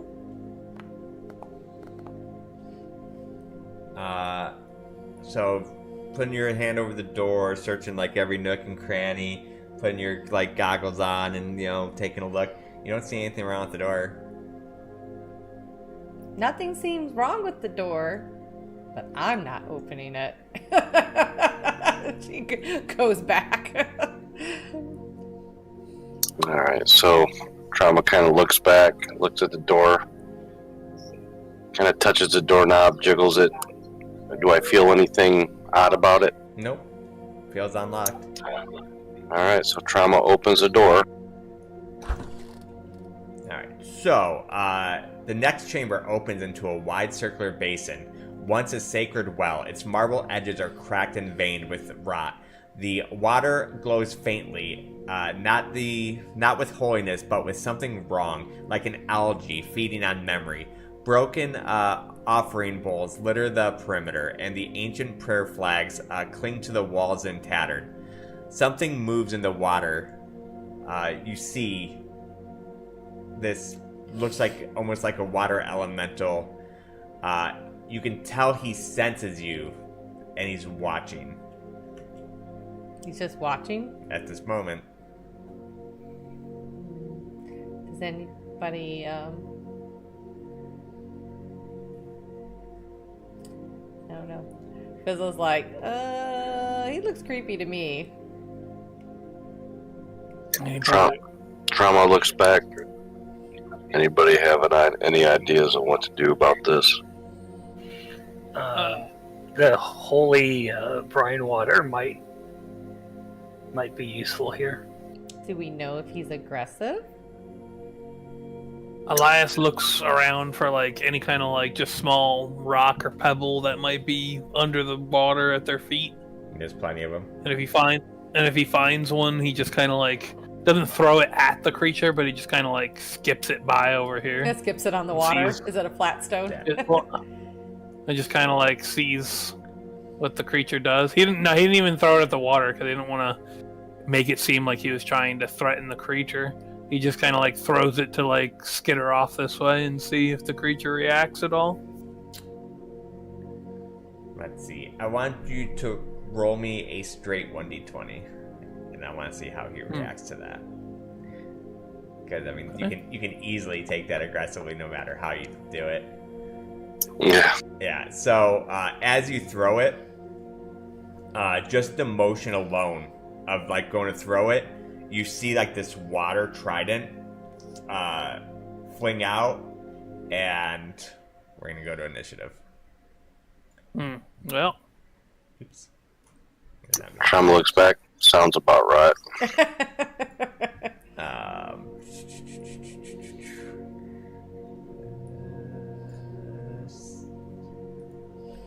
I guess I keep saying initiative out of habit.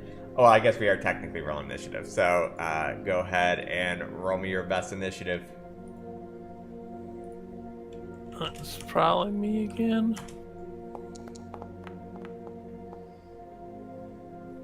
Gotta beat a 12. Nope. Well, not with those rolls. So, as you are the one that threw it, that trident just like forms from him and throws it.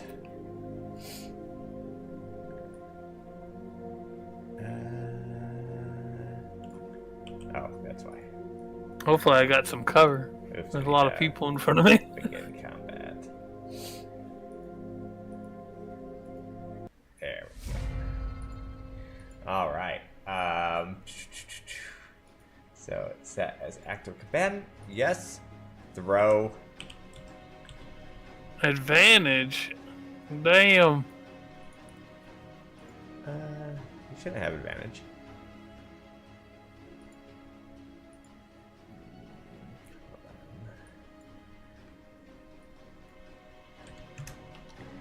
Alright, let me try that again.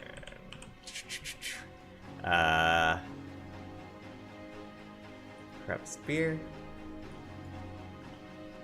Normal.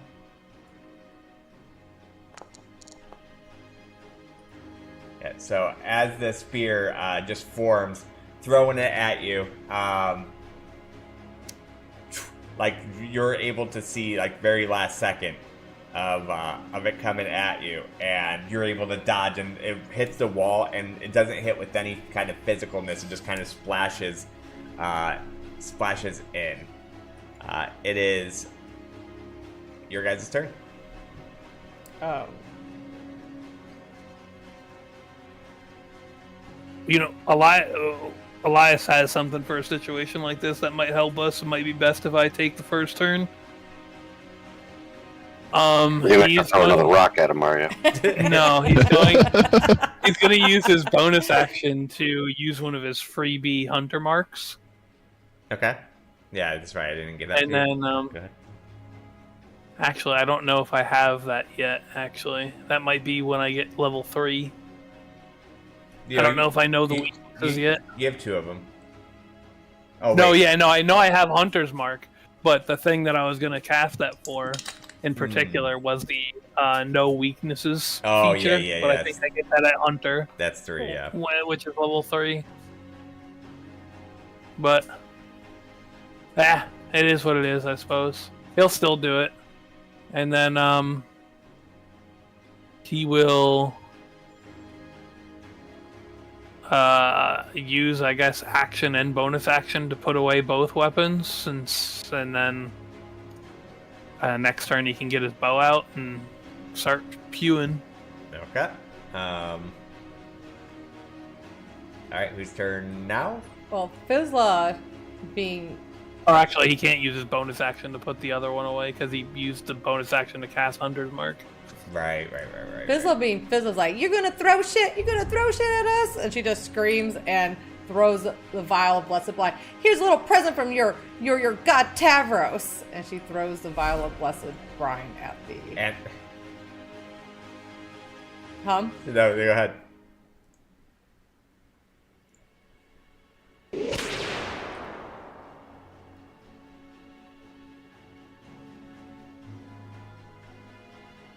What did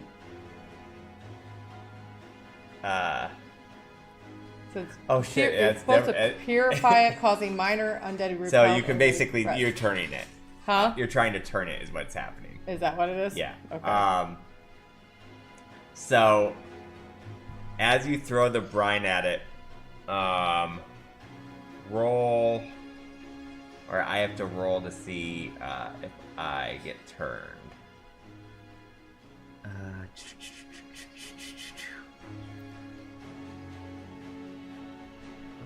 guess that'd be wisdom. Okay, so this is like a roller coaster of emotions here. You go, this is for your god Tavros, and as he does that, as he says that, like the eyes widen and he almost like bows his head, and then you throw that at him. He's like, he gets his spear ready to throw. Like, So I don't turn him. no. Anything else? She uses the rest of her movement to move back and be like, "Oh fuck, guys, we're in trouble." All right, who's I next? really thought that was gonna work.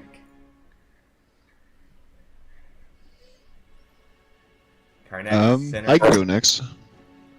Okay. Okay. Wait 1 second.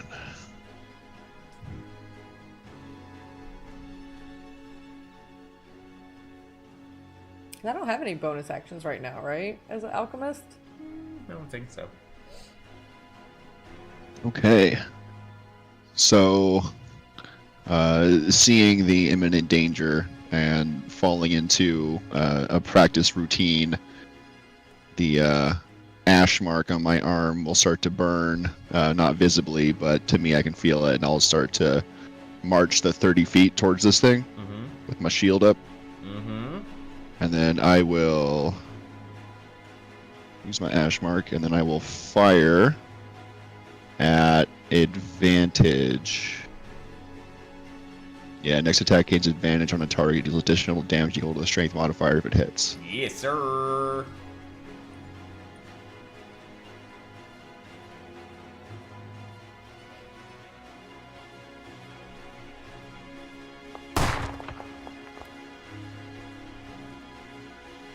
I can't see what I rolled. I saw 2 dice roll. Yeah. It was 11 and a 4. Okay, well, an 11 plus. It should hit. Yeah, 11 plus 2 plus 3, so 16. Yes, that hits. Okay. And then I'm going to add my strength mod into this as well, so I'll add a plus 3 here.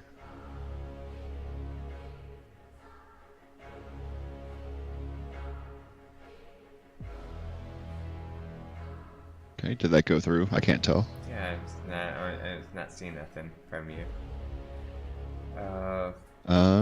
That's okay. I can roll it manually. I just don't know what this weapon actually rolls. What is the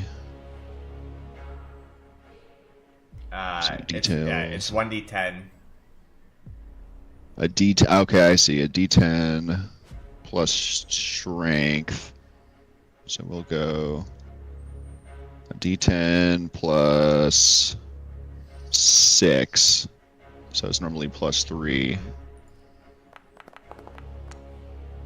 I don't know if that went through or not either. It did. Yeah. I saw that one. Okay, cool. Bonus action reload.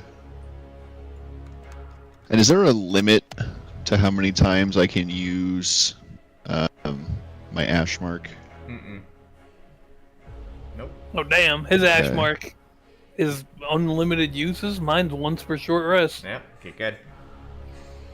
I mean, he has to like move to get it to do it, you know. So it's like he'd have to take attack of opportunities if it's close, and he has to move towards the target. It's not like he can just move like away. Like it has to be him charging at it. So it wouldn't have as much uses.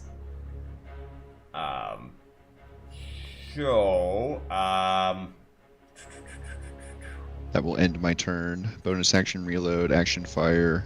Yep, I'm good. I'll reload my Alright. page just in case. Seeing Karnak. How much did I hit it for?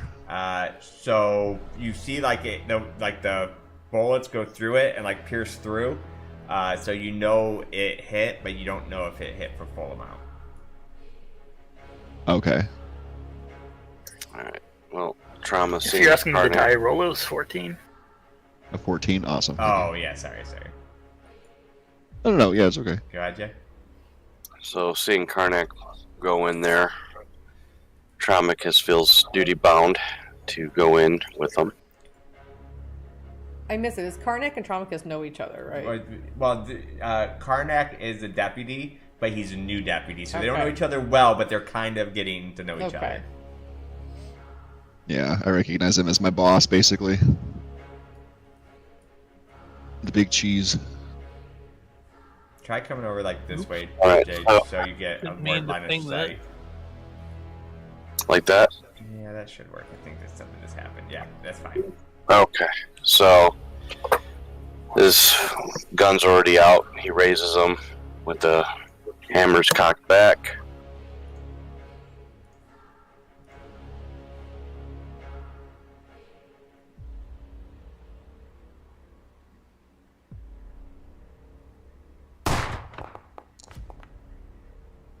God, I thought that was gonna be a 2. I think that's connected. All right.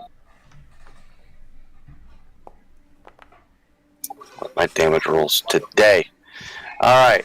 Now the right revolver.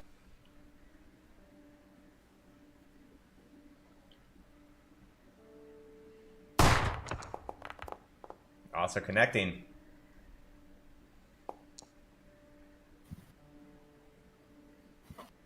All right. Now these are 6 shooters, right? They're 6 shooters. Okay. So Trauma probably wouldn't reload after each shot. Okay. So he's going to go ahead and end his turn. All right. So yeah, you see Trauma just come through the door, rushing through. Both revolvers out, taking 2 shots. You see the bullets go through the water, and you could tell like he's starting to get like a little angry. But it is now either Sin or Fizzla's turn. Fizzlo went. Oh, Fizzla did go, so it's Yeah. only Sin left. Okay. Yeah.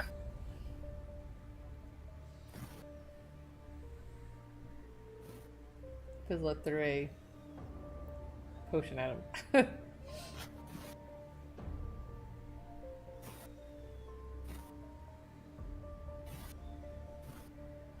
So how does Karnak reload? That was a question. With holding the shield. So a shield. So when he holds the shield, he's not holding the shield with his hand, right? So he has like the bullets. So I mean, it could be like up to him. He could have like the bullets behind the shield where he pulls through and Oh, that'd be and kinda throws cool. through. Yeah. It's almost like he's like braced on Yeah. the shield, like a strap. Yeah, I was playing with that idea. I kind of like the idea of there being a holster on the back of my shield Mhm. instead of having it on my side, and then I can pull it out there. But yeah, I don't know. I imagine I would use my left hand to grab them from somewhere. I don't know if I have them on my arm or if I have them on my belt or, you know. Oh, did you roll I a haven't figured that out yet. Of course, I rolled a 1. Have you played with me before? So as your weapon hits, it does kind of like hit through, but it slashes and it hits the base and it gets a little damaged, the sword. So I need to mark it as damaged because it didn't do it automatically. And I will go ahead and burn a bonus action to place a seal.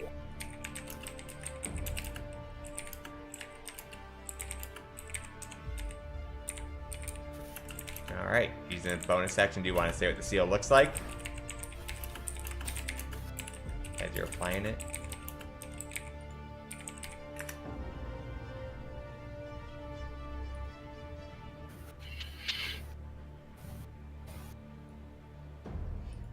It just looks, it kind of appears in midair over him in like a bluish light.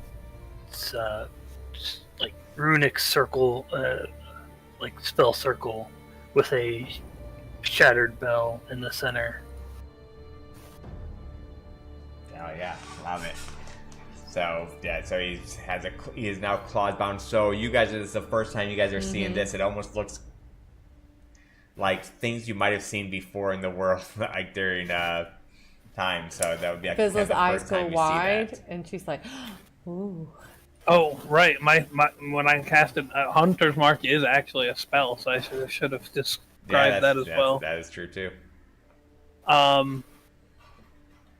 For it's not really a flashy effect. For a moment, there's like a brief green like glow to his eyes for like a moment, and then there's a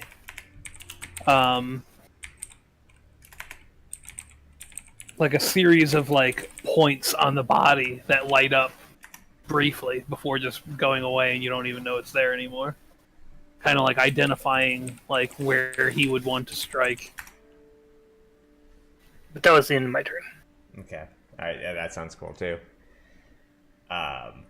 Yeah, so this is like kind of like the first time you get like, wait, there's some magic in this party. Oh, shit. Yeah, like, well, Alright. that definitely makes Fizzla's like, she's starting to think. She's like, "Ooh, maybe I can trust these guys. They're using magic." So in this stage, you almost see like the water, the elemental kind of like almost kind of like imploded on himself. Like you see like this water like surge in, and then all of a sudden you see this big rush of water come out.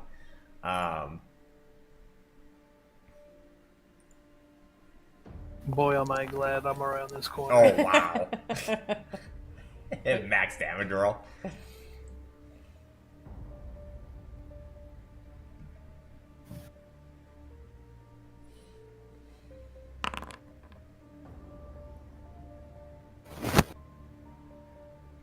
Remember, Sin, you do have a inspiration if you want to try to roll. Yeah, I should probably re-roll that. Fizzla, I can just see her peeking around this corner, and she's going, "Oh, fuck, what do I do? What do I do?" I wasn't in the range of that. Nope. You were not in the range of that. So Sin, you ended up. You still ended up failing. Did it re-roll on its own? It's showing the massive damage re-roll. Or massive damage con save. Yeah, don't do that one. Here, go ahead and just try rolling one more time. Whatever your straight, because I don't know if you're technically already dead, so it like gave you a worse one. So just roll a save for it. But let me take off this exhaustion though and stuff. Okay, go ahead and roll a con save. Strength save, wasn't it? Oh, yeah, sorry, I was saying that. Okay, so it still failed. Oh my god. So you do take the damage, which... Did that knock you down? No. You have... Oh, no, it did. Okay, yeah. So Sin's down. Yeah, so, yeah, you guys see, like, this water implode out, and it knocks Sin back, like, 10 feet, and, like, into the wall, and you guys just, like, kind of see him go down. Which would make him drop his torch into the water, and, he is down, prone, and everything. Okay, so... Alright, who's... Oh, wait, that was his turn. Okay, so, that is his turn. Now it's your guys' turn, however you want to go. Well... Man, we need a light source. Well, shit! that didn't go too well.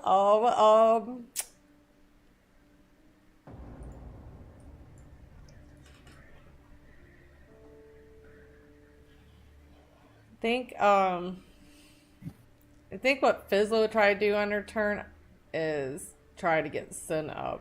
She has potions. Okay. But whether or not we want that to be first, I don't know if somebody would rather do a light source first, because it's all our turn now, right? Yeah, it's all your guys' turn. I do not have a light source.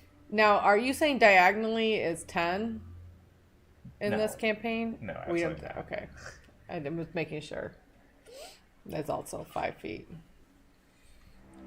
I don't know who the hell would play like that. That seems so off to me. Yeah, a lot of people do like every second diagonal is 10 or something. I don't know. So she makes it over to. She can see in the dark. Yes. So she saw all this happen, and she's like, "Oh no! I just got to know these guys." So she goes over here, and she's like, "All right, Fizzle's favorite, you gotta do your thing." And she like pops Sin's mouth open, and like, she's not very graceful on this, and she's kind of rough, but she like jams the potion. It starts having to go glug, glug, glug, glug down his throat. She's like, swallow, swallow, swallow. So you should be able to target. With my potion. Ah. So if I do it as an action, I get full healing still on this Now when campaign? you give it to someone else. Okay. So this is... It's an action to give your potion to somebody else, period. Okay. Then use ability.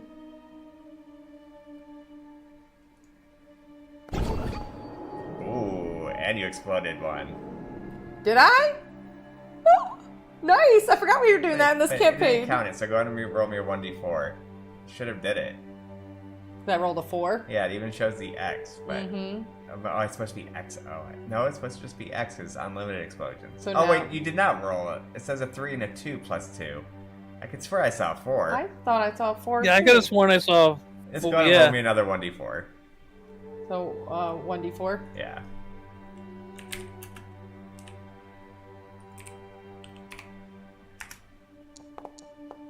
Wow.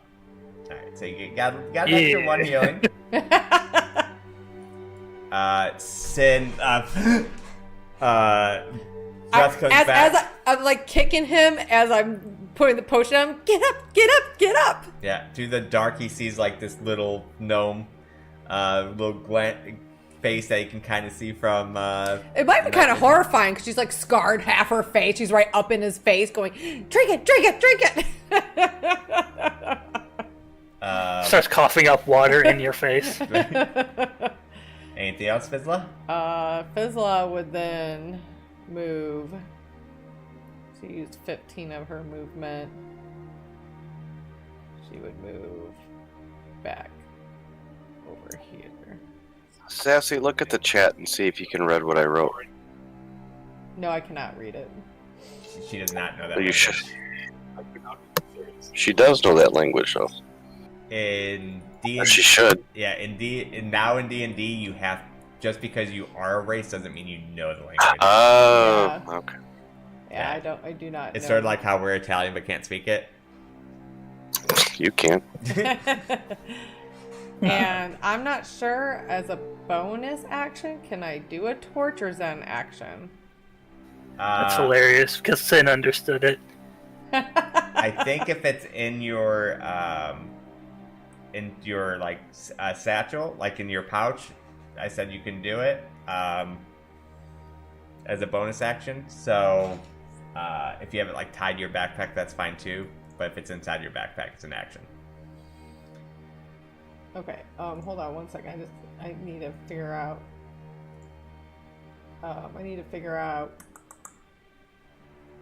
With her rock gnome thing, her ability with being a rock gnome.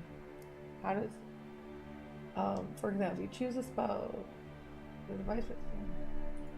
So whenever you or another creature takes a bonus action to activate it with a touch. How do I use my contraptions? Is that bonus action or is that... Depends where you have them. I mean, I haven't looked enough into it to really know. Like, what are you trying to do? So she has her ash whistle igniter that when you pull the chain, a flame comes out. Okay. I mean, that's fine if you want to do that. Yeah, because it's a free thing to grab something, right? An item. Yeah. You guys can see that right now, right? And then she yanked her Yes. the ash whistle igniter. Okay. I'll have to change that torch. It shouldn't be that bright, but we'll go with it for now. And that would be her turn. All right. Who is going now? Now that he sees light again and he can see, I guess he would start It reacting. only lasts one turn though, her ash whistle. One brown. Well, you know, Yeah. take advantage of the moment. Yeah. Oh, the first thing, it only lasts one turn. Well, no, I think... Let me. Well, no, Is because... it a turn or a round? I think it's, like, I would have to use my bonus action again to relight it. It doesn't keep lit. So right now, I have it lit for y'all. Alright. But is it one round or is it one turn? It's a round. This round would be lit for until my next turn. Okay. All right. Elias, he said you. Yeah, I can go. He'll come running around the corner here. 5, 10, 15, 20, 25, 30. This is really considered 6 feet. It seems like it. So I can't attack. Whack. That's weird. You seem as closer than I was. Let's see. You can move a little bit up if you wanted.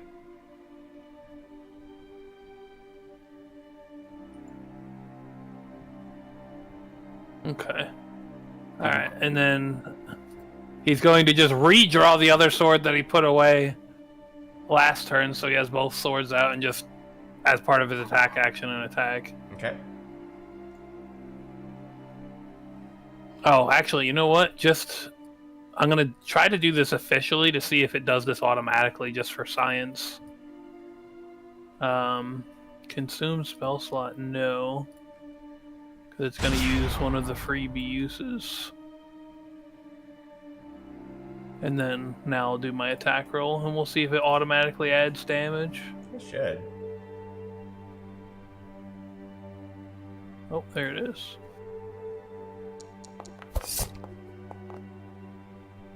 Alright, it does connect. Boom. Yep, seems to be. Part of that is force damage. And then he's going to use his other weapon.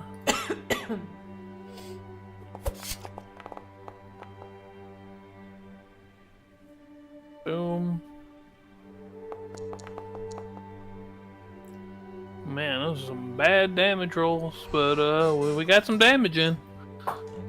The ranger runs up, jumps up on the basin, gets 2 slices in. Definitely did some damage to it.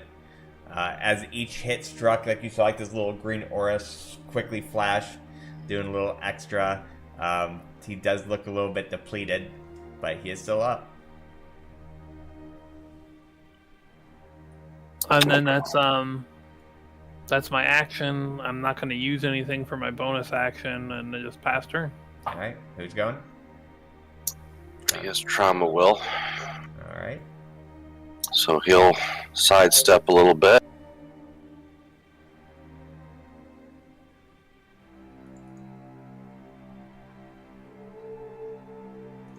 Pulls out his left pistol.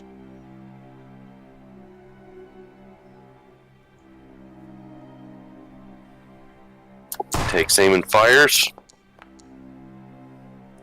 Connecting.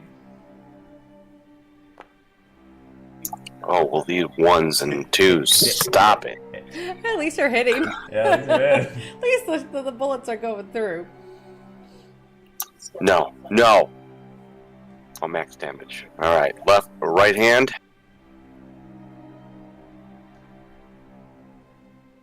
Takes aim. Connecting. Here we go. All right, how do you do it? Alright, so his trauma takes aim. He fires. He kind of whispers under his breath that the gods may be gone, but the law still remains. And he takes a shot, and it just kind of, bullet just goes through his forehead, kind of like a little, looks like a pebble going to the water, and a big splash out the back. And then he just kind of falls into a puddle. Perfect. So, as he splashes in, the water basin drains, and inside the basin, you see a dagger that looks silvered. Is combat over, by the way? Combat is over, yeah, sorry. Alright, I'm going to reload. You also find a handwritten scroll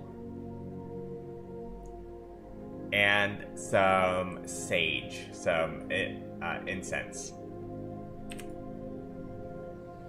Alright, handwritten scroll, incense, and what was the first thing you said? I'm sorry? A dagger. Silver dagger. A silver dagger. Silver dagger. Who's picking that up? I just kind of typed it out so we have it there. Who uses daggers? Because Fizzla, if it's a better dagger, Fizzla does have a dagger equipped. I just use it as a backup, so if that's your primary, That's my take a look at it. Well, she would rather use her potions, but that's her last ditch effort if she doesn't have any potions I mean, too. Elias already has 2 weapons. I mean, if it turns out to be like some special dagger and he does dual wield, he might use it, but he's probably not gonna. Yeah, I'm fine if Fizzla wants it. I'll give up the gunslinger loot.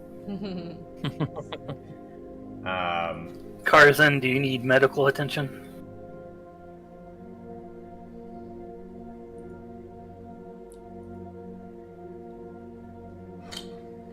Me, Karnak? Yeah. Karnak, sorry. Yeah, that wave definitely took it out of me.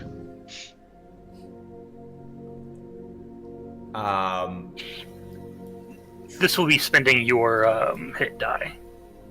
Okay. So, Trauma, I put the scroll in your inventory. What size hit die do you have? Are you D10? I'm a D10. Both of the last current. Yes. Oh, it's Not actually a great something roll. got written but on it. Alright. Do I need to read it out loud, or can people see it? I can show it to him if you want. Yeah, if you can pop it bigger than that writing. Or you Yeah, I mean, I can see it. I have old person eyes. I don't have my glasses. There we go. Should I just read out loud for Yeah, that's fine. that? Let's see. Written in wavering script on salt-stained parchment, the ink still legible though blurred at the edges. I write this not for the living, but for the tide that carry us all home. I, Keeper Valthus of the Seabinder Order, do hereby speak the final vow beneath the gaze of the crashing spiral, should any soul remain to witness it. Let it be known, we held the line against rot and silence. We sang the tide chants as the world forgot their names. We guarded the relic, not as a weapon, but as a warning. And when it called to us, we did not answer. We listened.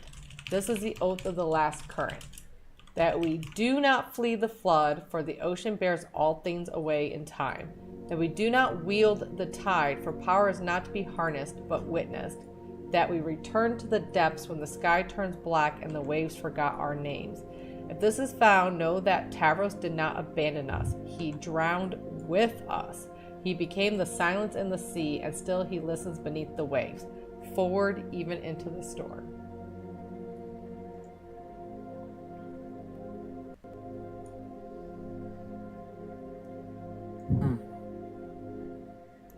That's kind of deep. Yeah, it's poor bastards here. So They did everything they could. Yeah, it sounds like you're not supposed to abuse the power of the shelf. Is that why we lost over half our team trying to get it?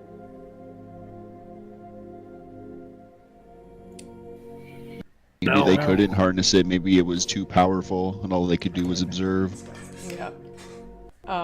I feel like, I don't know, everything we keep seeing from that, they keep saying that they held strong, that Tavros didn't abandon, that they all went with the waves or whatever. Maybe there's something, maybe this is a little bit of hope. Maybe we will find a way. Maybe the gods haven't totally abandoned. Ace says he searched the west side, the west wall. Yeah, I was The just map about. shows there should be an extra room over there. Oh, you're right. Yeah. We did have the map. Mm-hmm. Yeah, Elias will head over that way. Right about here, from what it looks like, gonna kind of. Trauma will stand guard. Alright, sorry, I stepped away. What, did anyone need me anything? I think Vizsla and Elias were gonna check the west side of this room, because according to the map we found, it looked like there should be another room over here that connects. Alright, because you found the map, you don't have to do the search, but you would see that you would have to kind of like dig through a little bit. It looks like it was crumbled in. After, let's like pulling away a little thing, you do see the door. So it looks like Oh, that doesn't seem. dagger we found, I think it glows in the presence of undead, so it might give us some warning. You weren't supposed to see that. Oh, Oh. sorry. That's what it said, though. No. I was hoping you weren't gonna look at it, and I was just gonna not say it when there's a non-dead around, but you're fine. Okay. My fault. My bad. God, if I've ever seen gunslinger loot, that looks like it. So, let's see. Druid loot, property of Traumadon. Like, Yeah. The passage narrows sharply before opening into a ruined chamber choked with rubble and shattered bunks. The ceiling is partially collapsed, and jagged beams hang like teeth beneath the broken weapon racks, torn bedding, and scattered remnants of once disciplined order. Water drips steadily from above, pooling around the scattered crates, and somewhere deeper in the mess you hear creaks of something shifting that shouldn't be. I look at my dagger. somewhere deeper in the what? Something shifting? Yeah, just like within like, I would say it sounds more like ceilings creaking and stuff, not like. Oh, like just worn out wood creaking. That's so they're shifting. Elias is gonna approach here And he's gonna like check these grates. Yeah, those are bunk beds. Oh, they're bunk beds. Oh, okay. Alright, well then I guess he's gonna check the chest to see if he sees any traps. Well, So as you walk, apparently it's not on the chest. The floor goes through, and so like you guys literally see him walking, and the floor just starts collapsing, and he falls onto some rubble. Go ahead and roll me a dexterity saving throw. That might be halved. okay. It's my best save, so hopefully. Alright, so last second is able to like kind of catch himself as he's about to fall, so he takes a little less damage. How much damage do you take? I took 6, it looks like. So I guess half would be 3. Yeah, he took 6 over here. Okay, so you have 6 health. Alright, so able to kind of climb back up out of it after the shifting. You kind of hear a kind of giggle on the side.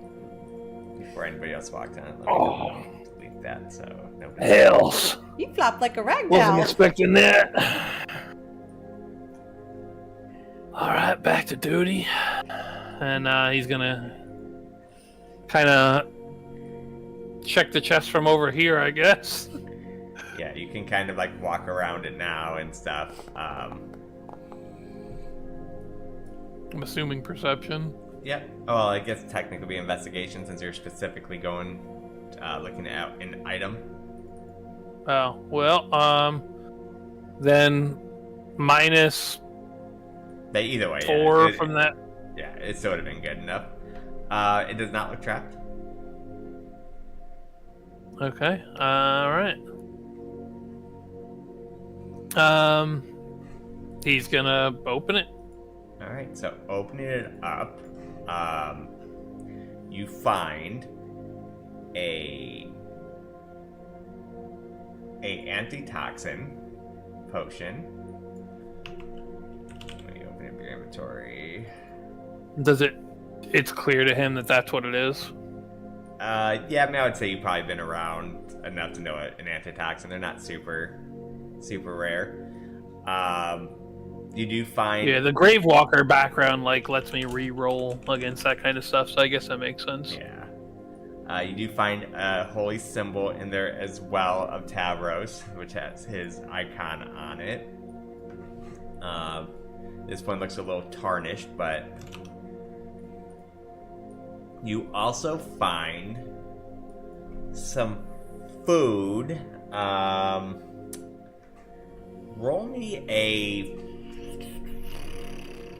Survival? Yeah, roll me survival. See if you know what kind of food it is. Okay, so you do find some elven whey bread, which is like food that just like stays good for pretty much forever. And does not require a lot to eat to make you full. Okay. If there's cupcakes, Tramicus calls them. Regular, normal, perishable cupcakes, long since rotted. Alright, well, he would kind of... He doesn't, like, try to sneak anything into his pack. He makes it clear that what he's picking up and whatnot, and then he goes about searching the rest of the perimeter of the room. But this time, as he starts moving around the room, he really takes a close look at the floor he's about to walk onto. Alright, go ahead and roll me a perception. Um... Alright, so you do see something that looks intriguing to you. It is underneath one of the beds. You find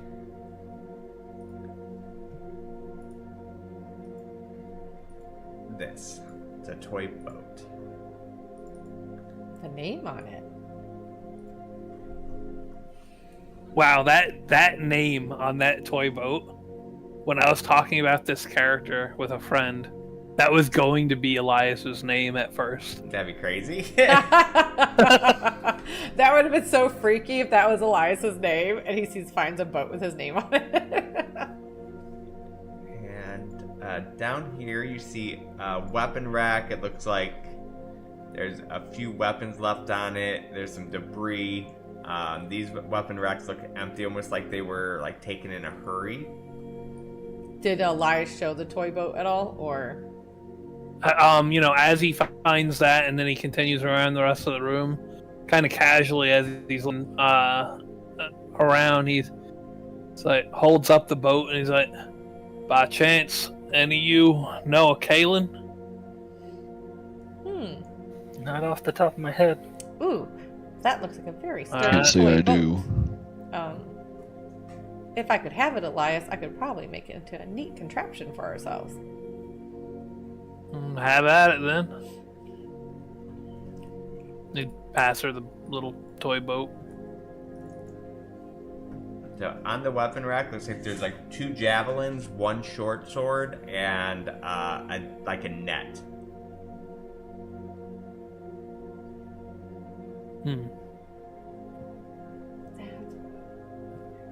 Does the net seem to be in good shape? Yeah.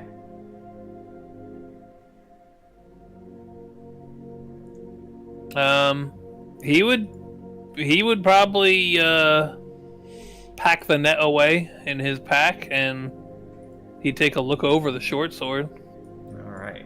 So as you do that, coming from the other wall, a bolt shoots out.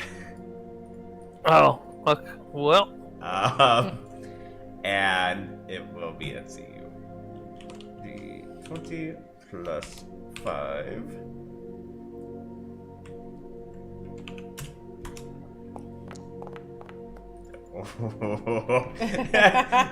somehow it's almost like he knew it was gonna happen, and like last second just was able to dodge out of the way, hearing the contraption about to go off. And you guys do notice there's like a little hole in the wall at the other side. Dude, this he just booby trapped. He just kind of drops down flat and like.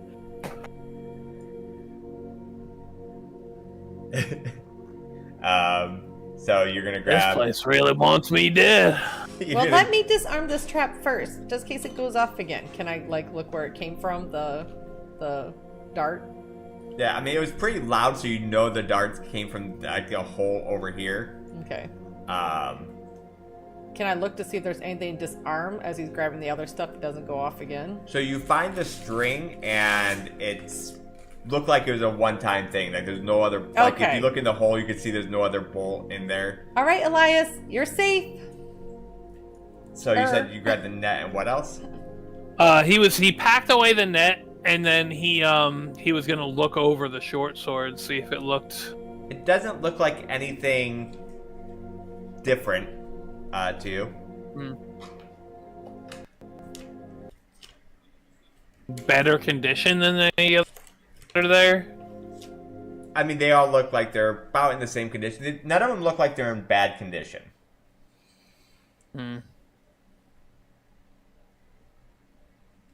But, well, I mean, he uses short. He has a short sword, so I guess he'll pick it up. Okay. It doesn't like, it's not like, doesn't have like an ornate hilt or anything. It's just it looks pretty stock standard. It looks pretty sword. general issue, yeah. Okay.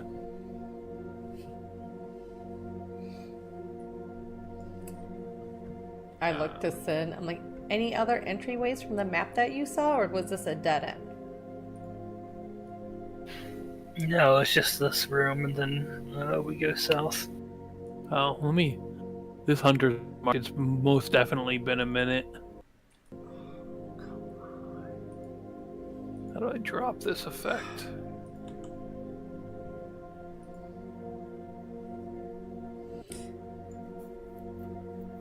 Do you want to take 20 minutes to rest and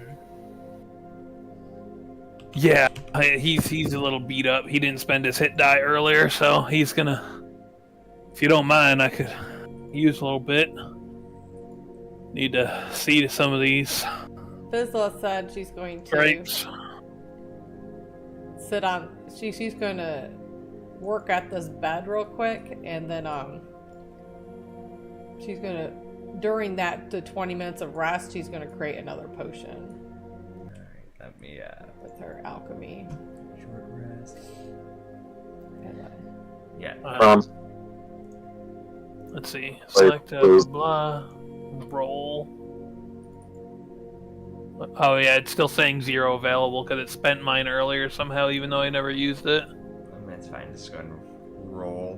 do I not? I thought I had it. Oh yeah, I guess I'll Do just I not roll have it, man. before? Yep. I roll the D10 plus con mod, I think, right? I think so. Yeah. You're correct. That healing ability, it used up my hit dice, correct? It's supposed to, yeah. Yeah. Okay, let me make sure. I'll adjust this to. Alright, I get 8 0. back, so I'm back to full. Give me 1 second, guys. This thing did not. Mm-hmm. Do I have- Did anybody use an inspiration? I've used mine. Okay. Well, then I'll play my flute and I'll give you one. You hear her saying, Fizzla's favorite, make it crap, Fizzla's favorite, crap, Fizzla's favorite. She's kind of singing it to the tune of the flute. Do, do, do, do, do. Take a little bit of blood root. Da, da, da, da. Now we're gonna get some ash blossom. Smush it, smush it, smush it, smush it, smush it, smush it, smush it. And... Promise stops playing the flute a bit better. I think Karnak was smiling at you singing, and then just like the smile fell off. It's like, oh. Hmm. You'll have to tell me if that created the potion with my ingredients. Hold on. Sorry, this thing got. I'm so mad that so much of the stuff I did just stopped working. I don't know why, but You're doing great. Yeah, I am. so I'm far. just trying to I know you reset were trying to get this up real everything quick. perfect. Yeah. I don't know. We can I take, think the DM of our last campaign was a little more organized. agreed. So what did you roll? So I rolled a 17. but It looks like you got it. yeah, did it put it in my inventory? You tell me. Yeah, back Okay. at 3 potions. You had me at 3 potions. I used 1, so Yep. now I'm back at 3. Oh, perfect. See, your crafting stuff all works. And that takes me 10 minutes, right? Because of my alchemist ability. But while they're resting, she chose not to rest. She's smushing, smushing, smush, smush. Fizzla's favorite, Fizzla's favorite. Do, do, do. Applies healing. All right. Can you give Sin an inspiration? Yes. Right. Oh, I gave it back to myself. Okay, perfect. Even better. All right.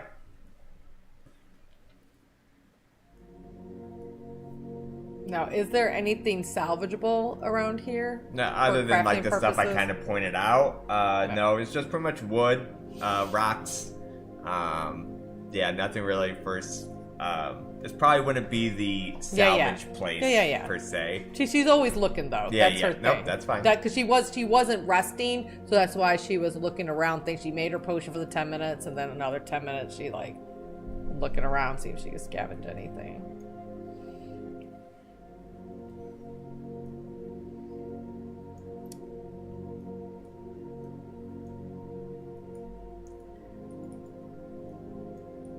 So can we take a quick mid break? Yeah, if you want to take 5 minutes to go to the bathroom. Yeah. Yeah. All right, everyone can take 5 minutes. Yeah, sounds good. Okay. Be right back.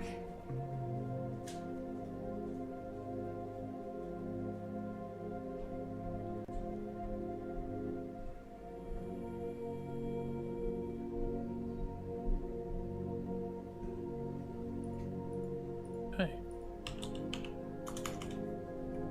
Crafting bullets. How long does that take? An hour. An hour to craft bullets. Okay. Trauma has 1 billion, though. I'm sure you can Yeah. back him. And how many bowls does that take to craft in an hour? So how many is that? 10. Are you running low on ammo? Not yet. I was just wondering what it would look like to replace it. I think I still have like 16 shots. Let me see. 17 shots. Those are rookie numbers, so I'm gonna need you to bump those up. You know, I won't say no to more bullets. But my bandolier can only hold 20, so the rest will go in my backpack. Well, I think I still have about 70 more, so. Yeah. So as far as ammunition types, DM, is my heavy pistol ammo different from his revolver ammo? That's the same. It's the same? Yeah. Just Okay. just for a little bit of ease. The only difference between a rifle technically the same bullet too, but they also need a gunpowder pouch to fill up with the bullet to give it that extra oomph. But yeah, I was gonna make different ones for everything, but it's like, oh, dude, screw this. Like, it works. Right.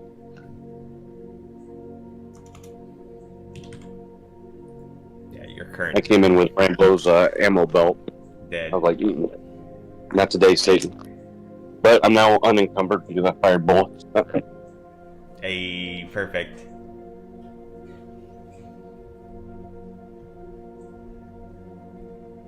Things don't react well to bullets. Most things in here don't react well to bullets.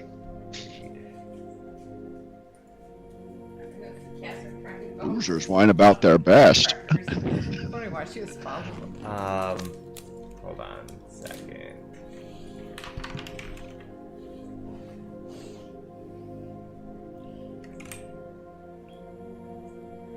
So when you found that journal page, King, it was more to it than that. I put it in your inventory. Oh, did it say anything? Yeah. That's why I was wondering why, but yeah.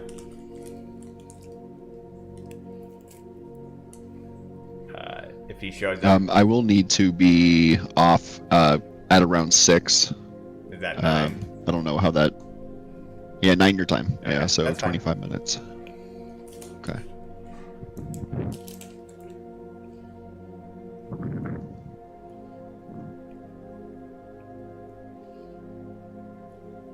I'm trying to visualize where I want these bullets, like how I want him to reload. I kind of like the idea of the bandolier being on the back of the shield, Yeah. Okay. or at least some of them. I'll probably do that. So if I have to, I can like scoop a bullet off of my my shield and then flip the action close. Sounds legit. Yeah. Guess I can just show this to you guys while we wait for everyone to come back. Oh, the journal he found. Mm-hmm. That was with the toy boat, right? No, this was in that hallway room when he With wrote the the 20. with the locket. Didn't he find a locket too? Yeah, this is the silver locket. Yeah, in that room.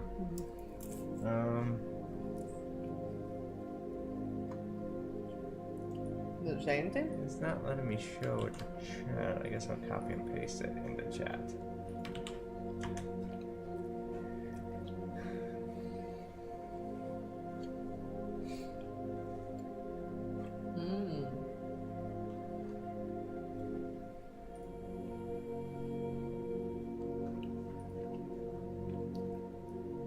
So day lost count. The tide doesn't recede anymore. Tavros isn't listening, or maybe we just forgot how to speak. The others argued over the relic. Some wanted to use it, others, the old ones, so it was meant to stay buried. Why can't I say a word? Buried. Buried. To hold something back, not grant power. There's a long smear of ink. Kalen said he saw the spiral glowing again. Said it pointed to the lower shrine beneath the altar. Beneath the spiral, he said. I didn't believe until I saw the water run uphill. Now Kalen loves that altar. If anyone finds us, don't take it. Don't touch it. It remembers us. So don't take the relic? take from it from what you will. You think maybe that elemental out there was Kalen? Maybe. Or maybe someone we encountered previously was Kalen? All right. Did the elemental we fight have any human-like features after we defeated it? Like, is there an arm in there? No, it just kind of drifted away. The biggest thing that you guys did notice when she mentioned Tavros' name, that he went to go like bow, and you guys just kept attacking. Damn. Gotcha. Okay. Damn. All right, so All right, so it's been 5 minutes. So Yep. What are we doing now? So maybe. I guess we continue on. So, did we think this was Kaylin that we killed? Oh, I muted maybe. myself. That's why you guys. The chance is greater than 0. Well, maybe this toy boat should go here then, in remembrance. She puts the toy boat down in the Okay. pit. What was this thing quoted here? Day lost You count. found that in that when I said you just found that one page, I was wrong. That's what you found. Oh, okay. All right. I'll point to a deeper section of water and say boats belong in the water. Set it on its last voyage. Yeah, that's a good idea. She takes the boat and puts it in the water to travel in the water. Right. You see it kind of just like floating like back and forth. It's just not like a river, so it's not gonna like fly, but it just keeps bouncing. I'll give a nod and then I'll walk out of the room. All right. So entering this room, this is what you see. Wait, this talk about some kind of altar. The air in the chamber spiral feels altar. heavier, like the ocean pressing down from above. Long benches, split and decayed, face a fractured altar at the far end, where a stone relief of great spiral lies shattered on the floor. Tattered prayer scrolls float in the shallow water, clinging to the edges of the mosaic that pulses faintly beneath the surface. There is no wind, but you hear whispers in the dark corners of the room, soft pleading.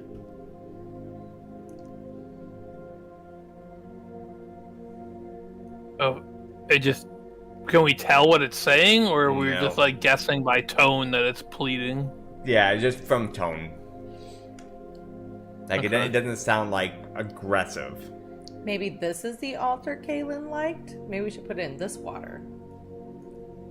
She goes and Oh, maybe. she skips back to grab the boat. Is the boat still there? Yep. And then she puts it into the water over here. All right. It just floats in the water. There you go. Elias is gonna go through and do a perimeter check again, kind of scanning along the walls and whatnot, All right. looking for roll me that perception. traps.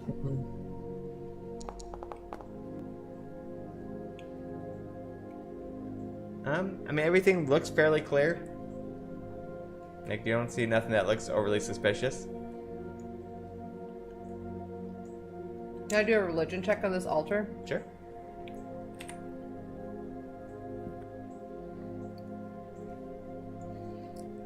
Trying to see exactly like what was it sacrificial? Was it worshiping? Was it its purpose?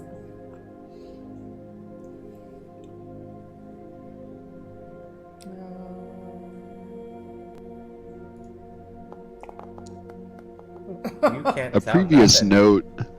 I don't know. A previous note mentioned water running up the sides of the walls. Do I see any indications that water had been going up the walls? Yeah, you see like this spiral water, and it does seem to be like clinging to like the waves, like of the statues. I see. So the water is being held onto by the statue. Mm-hmm. Okay. Can Can I investigate this altar if there's like anything that leads to a bottom staircase, like make that turn into a staircase that says something beneath? Yeah, I mean,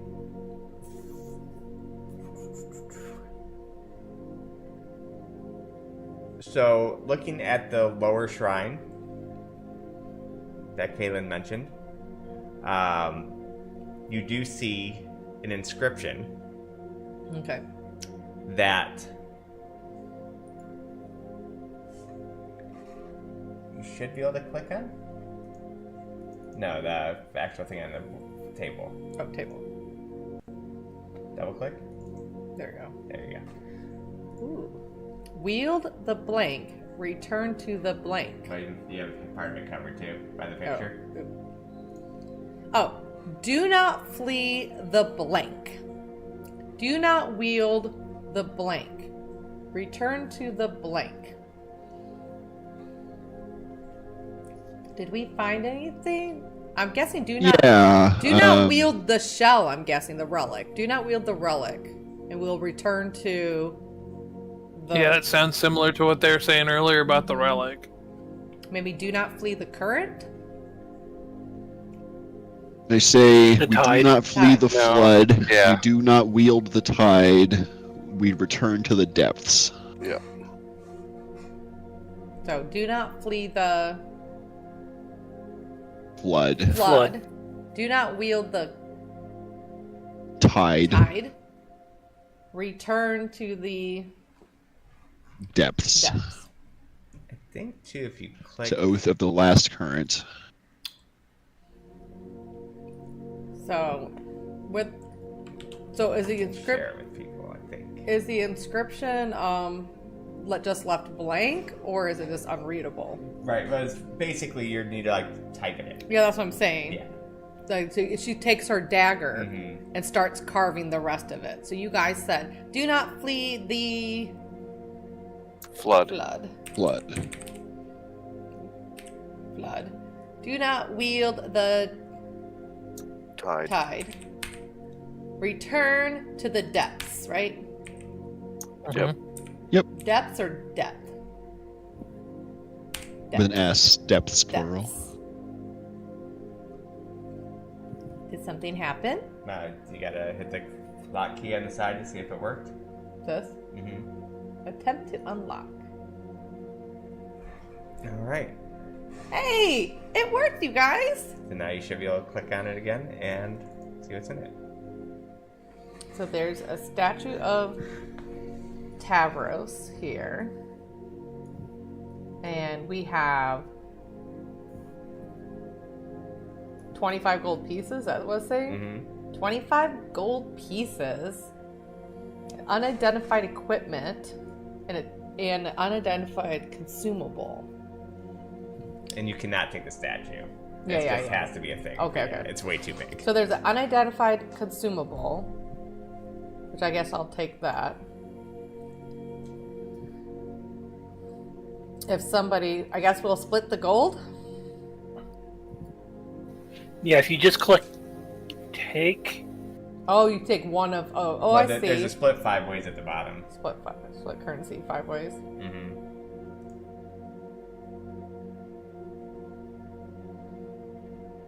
And then I guess one person take 1 gold each.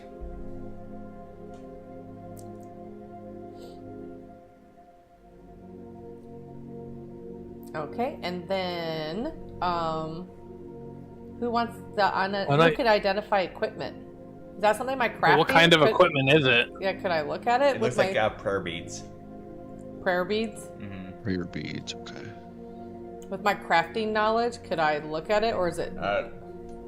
Basically, it takes roughly an hour in Arcana check to look over an item, or you can attune to it if it's attunable. That can automatically guarantee identification. For prayer. But that's did everyone almost- take their 1 gold? I suppose if you attune to something that's cursed, no bueno. Yeah, I clicked. I took my share. I think Trauma's the so I only think one who I did did as not. well. How do you Just click on Double the. click the- Getting base to base with the statue, and then when you click on it, you'll see currencies, and then take on the right-hand side. All right, so Fizzla's like, well, we need all the help we can get to get out of here. And she puts the unidentified equipment on. If you don't see it, Jay, you can just add 1 gold and I'll just delete it. Okay, go ahead. You said 10 gold, right? Got it. Good. Okay, so Fizzla grabbed them. So I put the prayer beads on. Okay, you put the prayer beads on. I said, Tyrell is a good guy. He's going to help us get out of here. You died. You're dead. So that's what you got.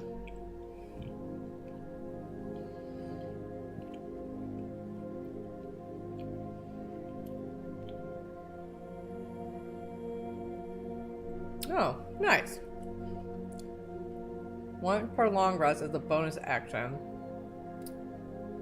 The bear may clutch the beads and whisper a prayer to Tyrell's gain 1d4 temporary hit points.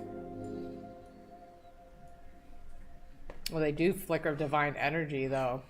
If I'm by the sea or during a storm. We would Now, be- you guys also don't know if like this means that gods are still alive Yeah. or if it's just an echo. This is hopeful, though, right, guys? So, we figured out the puzzle. What we're going to do right now is we're going to kind of fast forward to the rest of this dungeon. Only because I don't want to start next session here. And we have a hard cutoff at 9. So, we can all thank Marshall for ruining the rest of the session. But no, I'm just kidding. I know, right? There really wasn't much left. There was like one other little puzzle and stuff, but you know, it's something I can always throw in at some other point. Through this, you guys are able to travel. You guys go through this way. You head up. That's where the puzzle was to unlock that door, and then you finally see the exit. Are these the other dead bodies? Yeah, so This is- the other And the bodies. statue's following us. The remaining 5. Yeah, the other 5. So when you emerged into the wake, vaulted quarters choked with seawater and silence, was one entrance to the temple, a grand threshold that was carved, waved, arch, and ceremonial blazers. Now the blazers are dark and the mosaic cracked with water here is gone still. The half-submerged bodies scattered across the stone are other expedition members who are trying to flee, but the tide did not let them.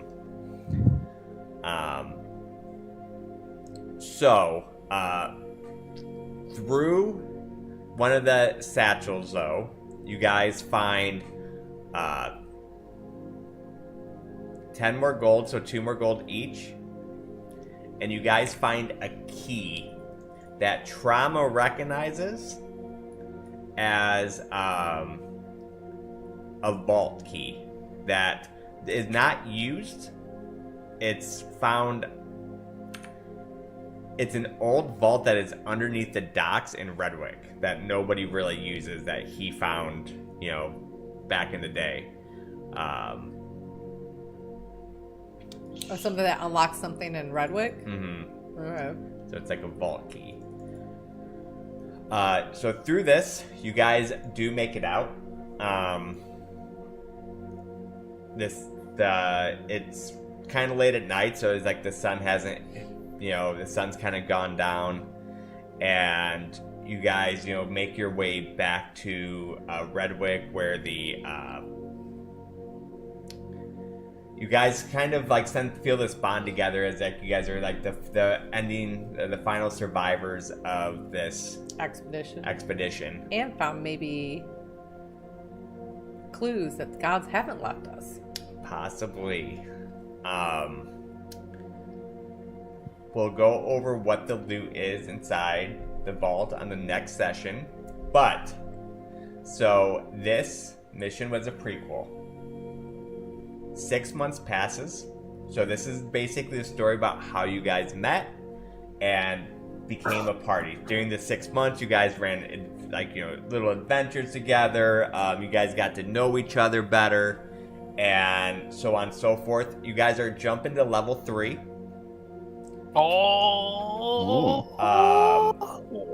Through travels and everything like that. Don't expect another level again for a while, though. But I really hate D&D without subclasses. So I wanted to give you guys those a little bit early. So, like I said, six months has passed, where you guys can come up with your own tales of like adventures and stuff you guys have done. So this is how you guys. We became a group. Yeah, this is how you guys have become like a group with sole survivors from this dungeon. That's really cool. Without the traditional, you guys start in a tavern and that scenario. So when you mean that level soon, like you mean in a couple weeks? Like what are we talking? Nonsense. Yeah, it'll be a minute before you level again. 3 years. Yeah. So yeah. This campaign sucks. Yep, it's over. But yeah, so yep. So we can all hit level 3. I'm gonna take you guys back to the homepage. So it's 6 months later now. And we're in Redwick. Yep, and you guys are in Redwick. And we have became a adventuring party. Yes. And we're doing automatic max hit points now. Automatic right? max hit points, yes. Is there a way for me to just put that in so that it does it automatic? Yeah, it shouldn't ask you for like a number. I don't know if that's just me it asks. But Mine says like 1d10, so you just put 10. yeah, so if there's a mark to put 10, just put 10 in there. It's trying to give me an ASI for, it says grit point. Yeah, Is that accurate? Yeah, every 2 levels, every even level, you get a 1 ASI to put in. The grit points cannot be the same 2 times in a row, so you can't go like strength for this one and then at 4 go strength again. So you have to like split out your grit points, but that does not have anything to do with your ASI. Like if you go strength this level, with your ASI you can still go strength, you just not your grit point. Oh, yeah, we can't use the same one every 4, right? Correct. So we had to go like strength, dex, con, int, and then we can go back to strength. No, I meant like every 4 levels is what I meant by that. So pretty much just not twice in a row. How do we level again? I understand, because it happens every 2 levels. Yeah. Okay, I Go to understand. your ability thing. Down. Oh my god, I can't. You gotta go to your ability page. This is the ability page, No, right? it's not. This. Yes. Features. Feature page. It's with your abilities, right? Alchemist. Yeah. So 3. Yes. Oh, I guess because I'm homebrew. What's it saying? Nothing. Oh, I should. Alright, just put 8. That's your max. Each time. Yeah. So this is doing level 2, right? Yes. So ability score improvement feat. That's the grit point, right? I'm going to end YouTube though. I'm not going to end Twitch though, but YouTube. Hopefully we'll get a abridged version up as well. I hope you all enjoyed session 1 for that. Nice little intro session of. I like how you didn't do the tavern thing. I like how we actually were like woke up and there's dead bodies all around us. That was actually really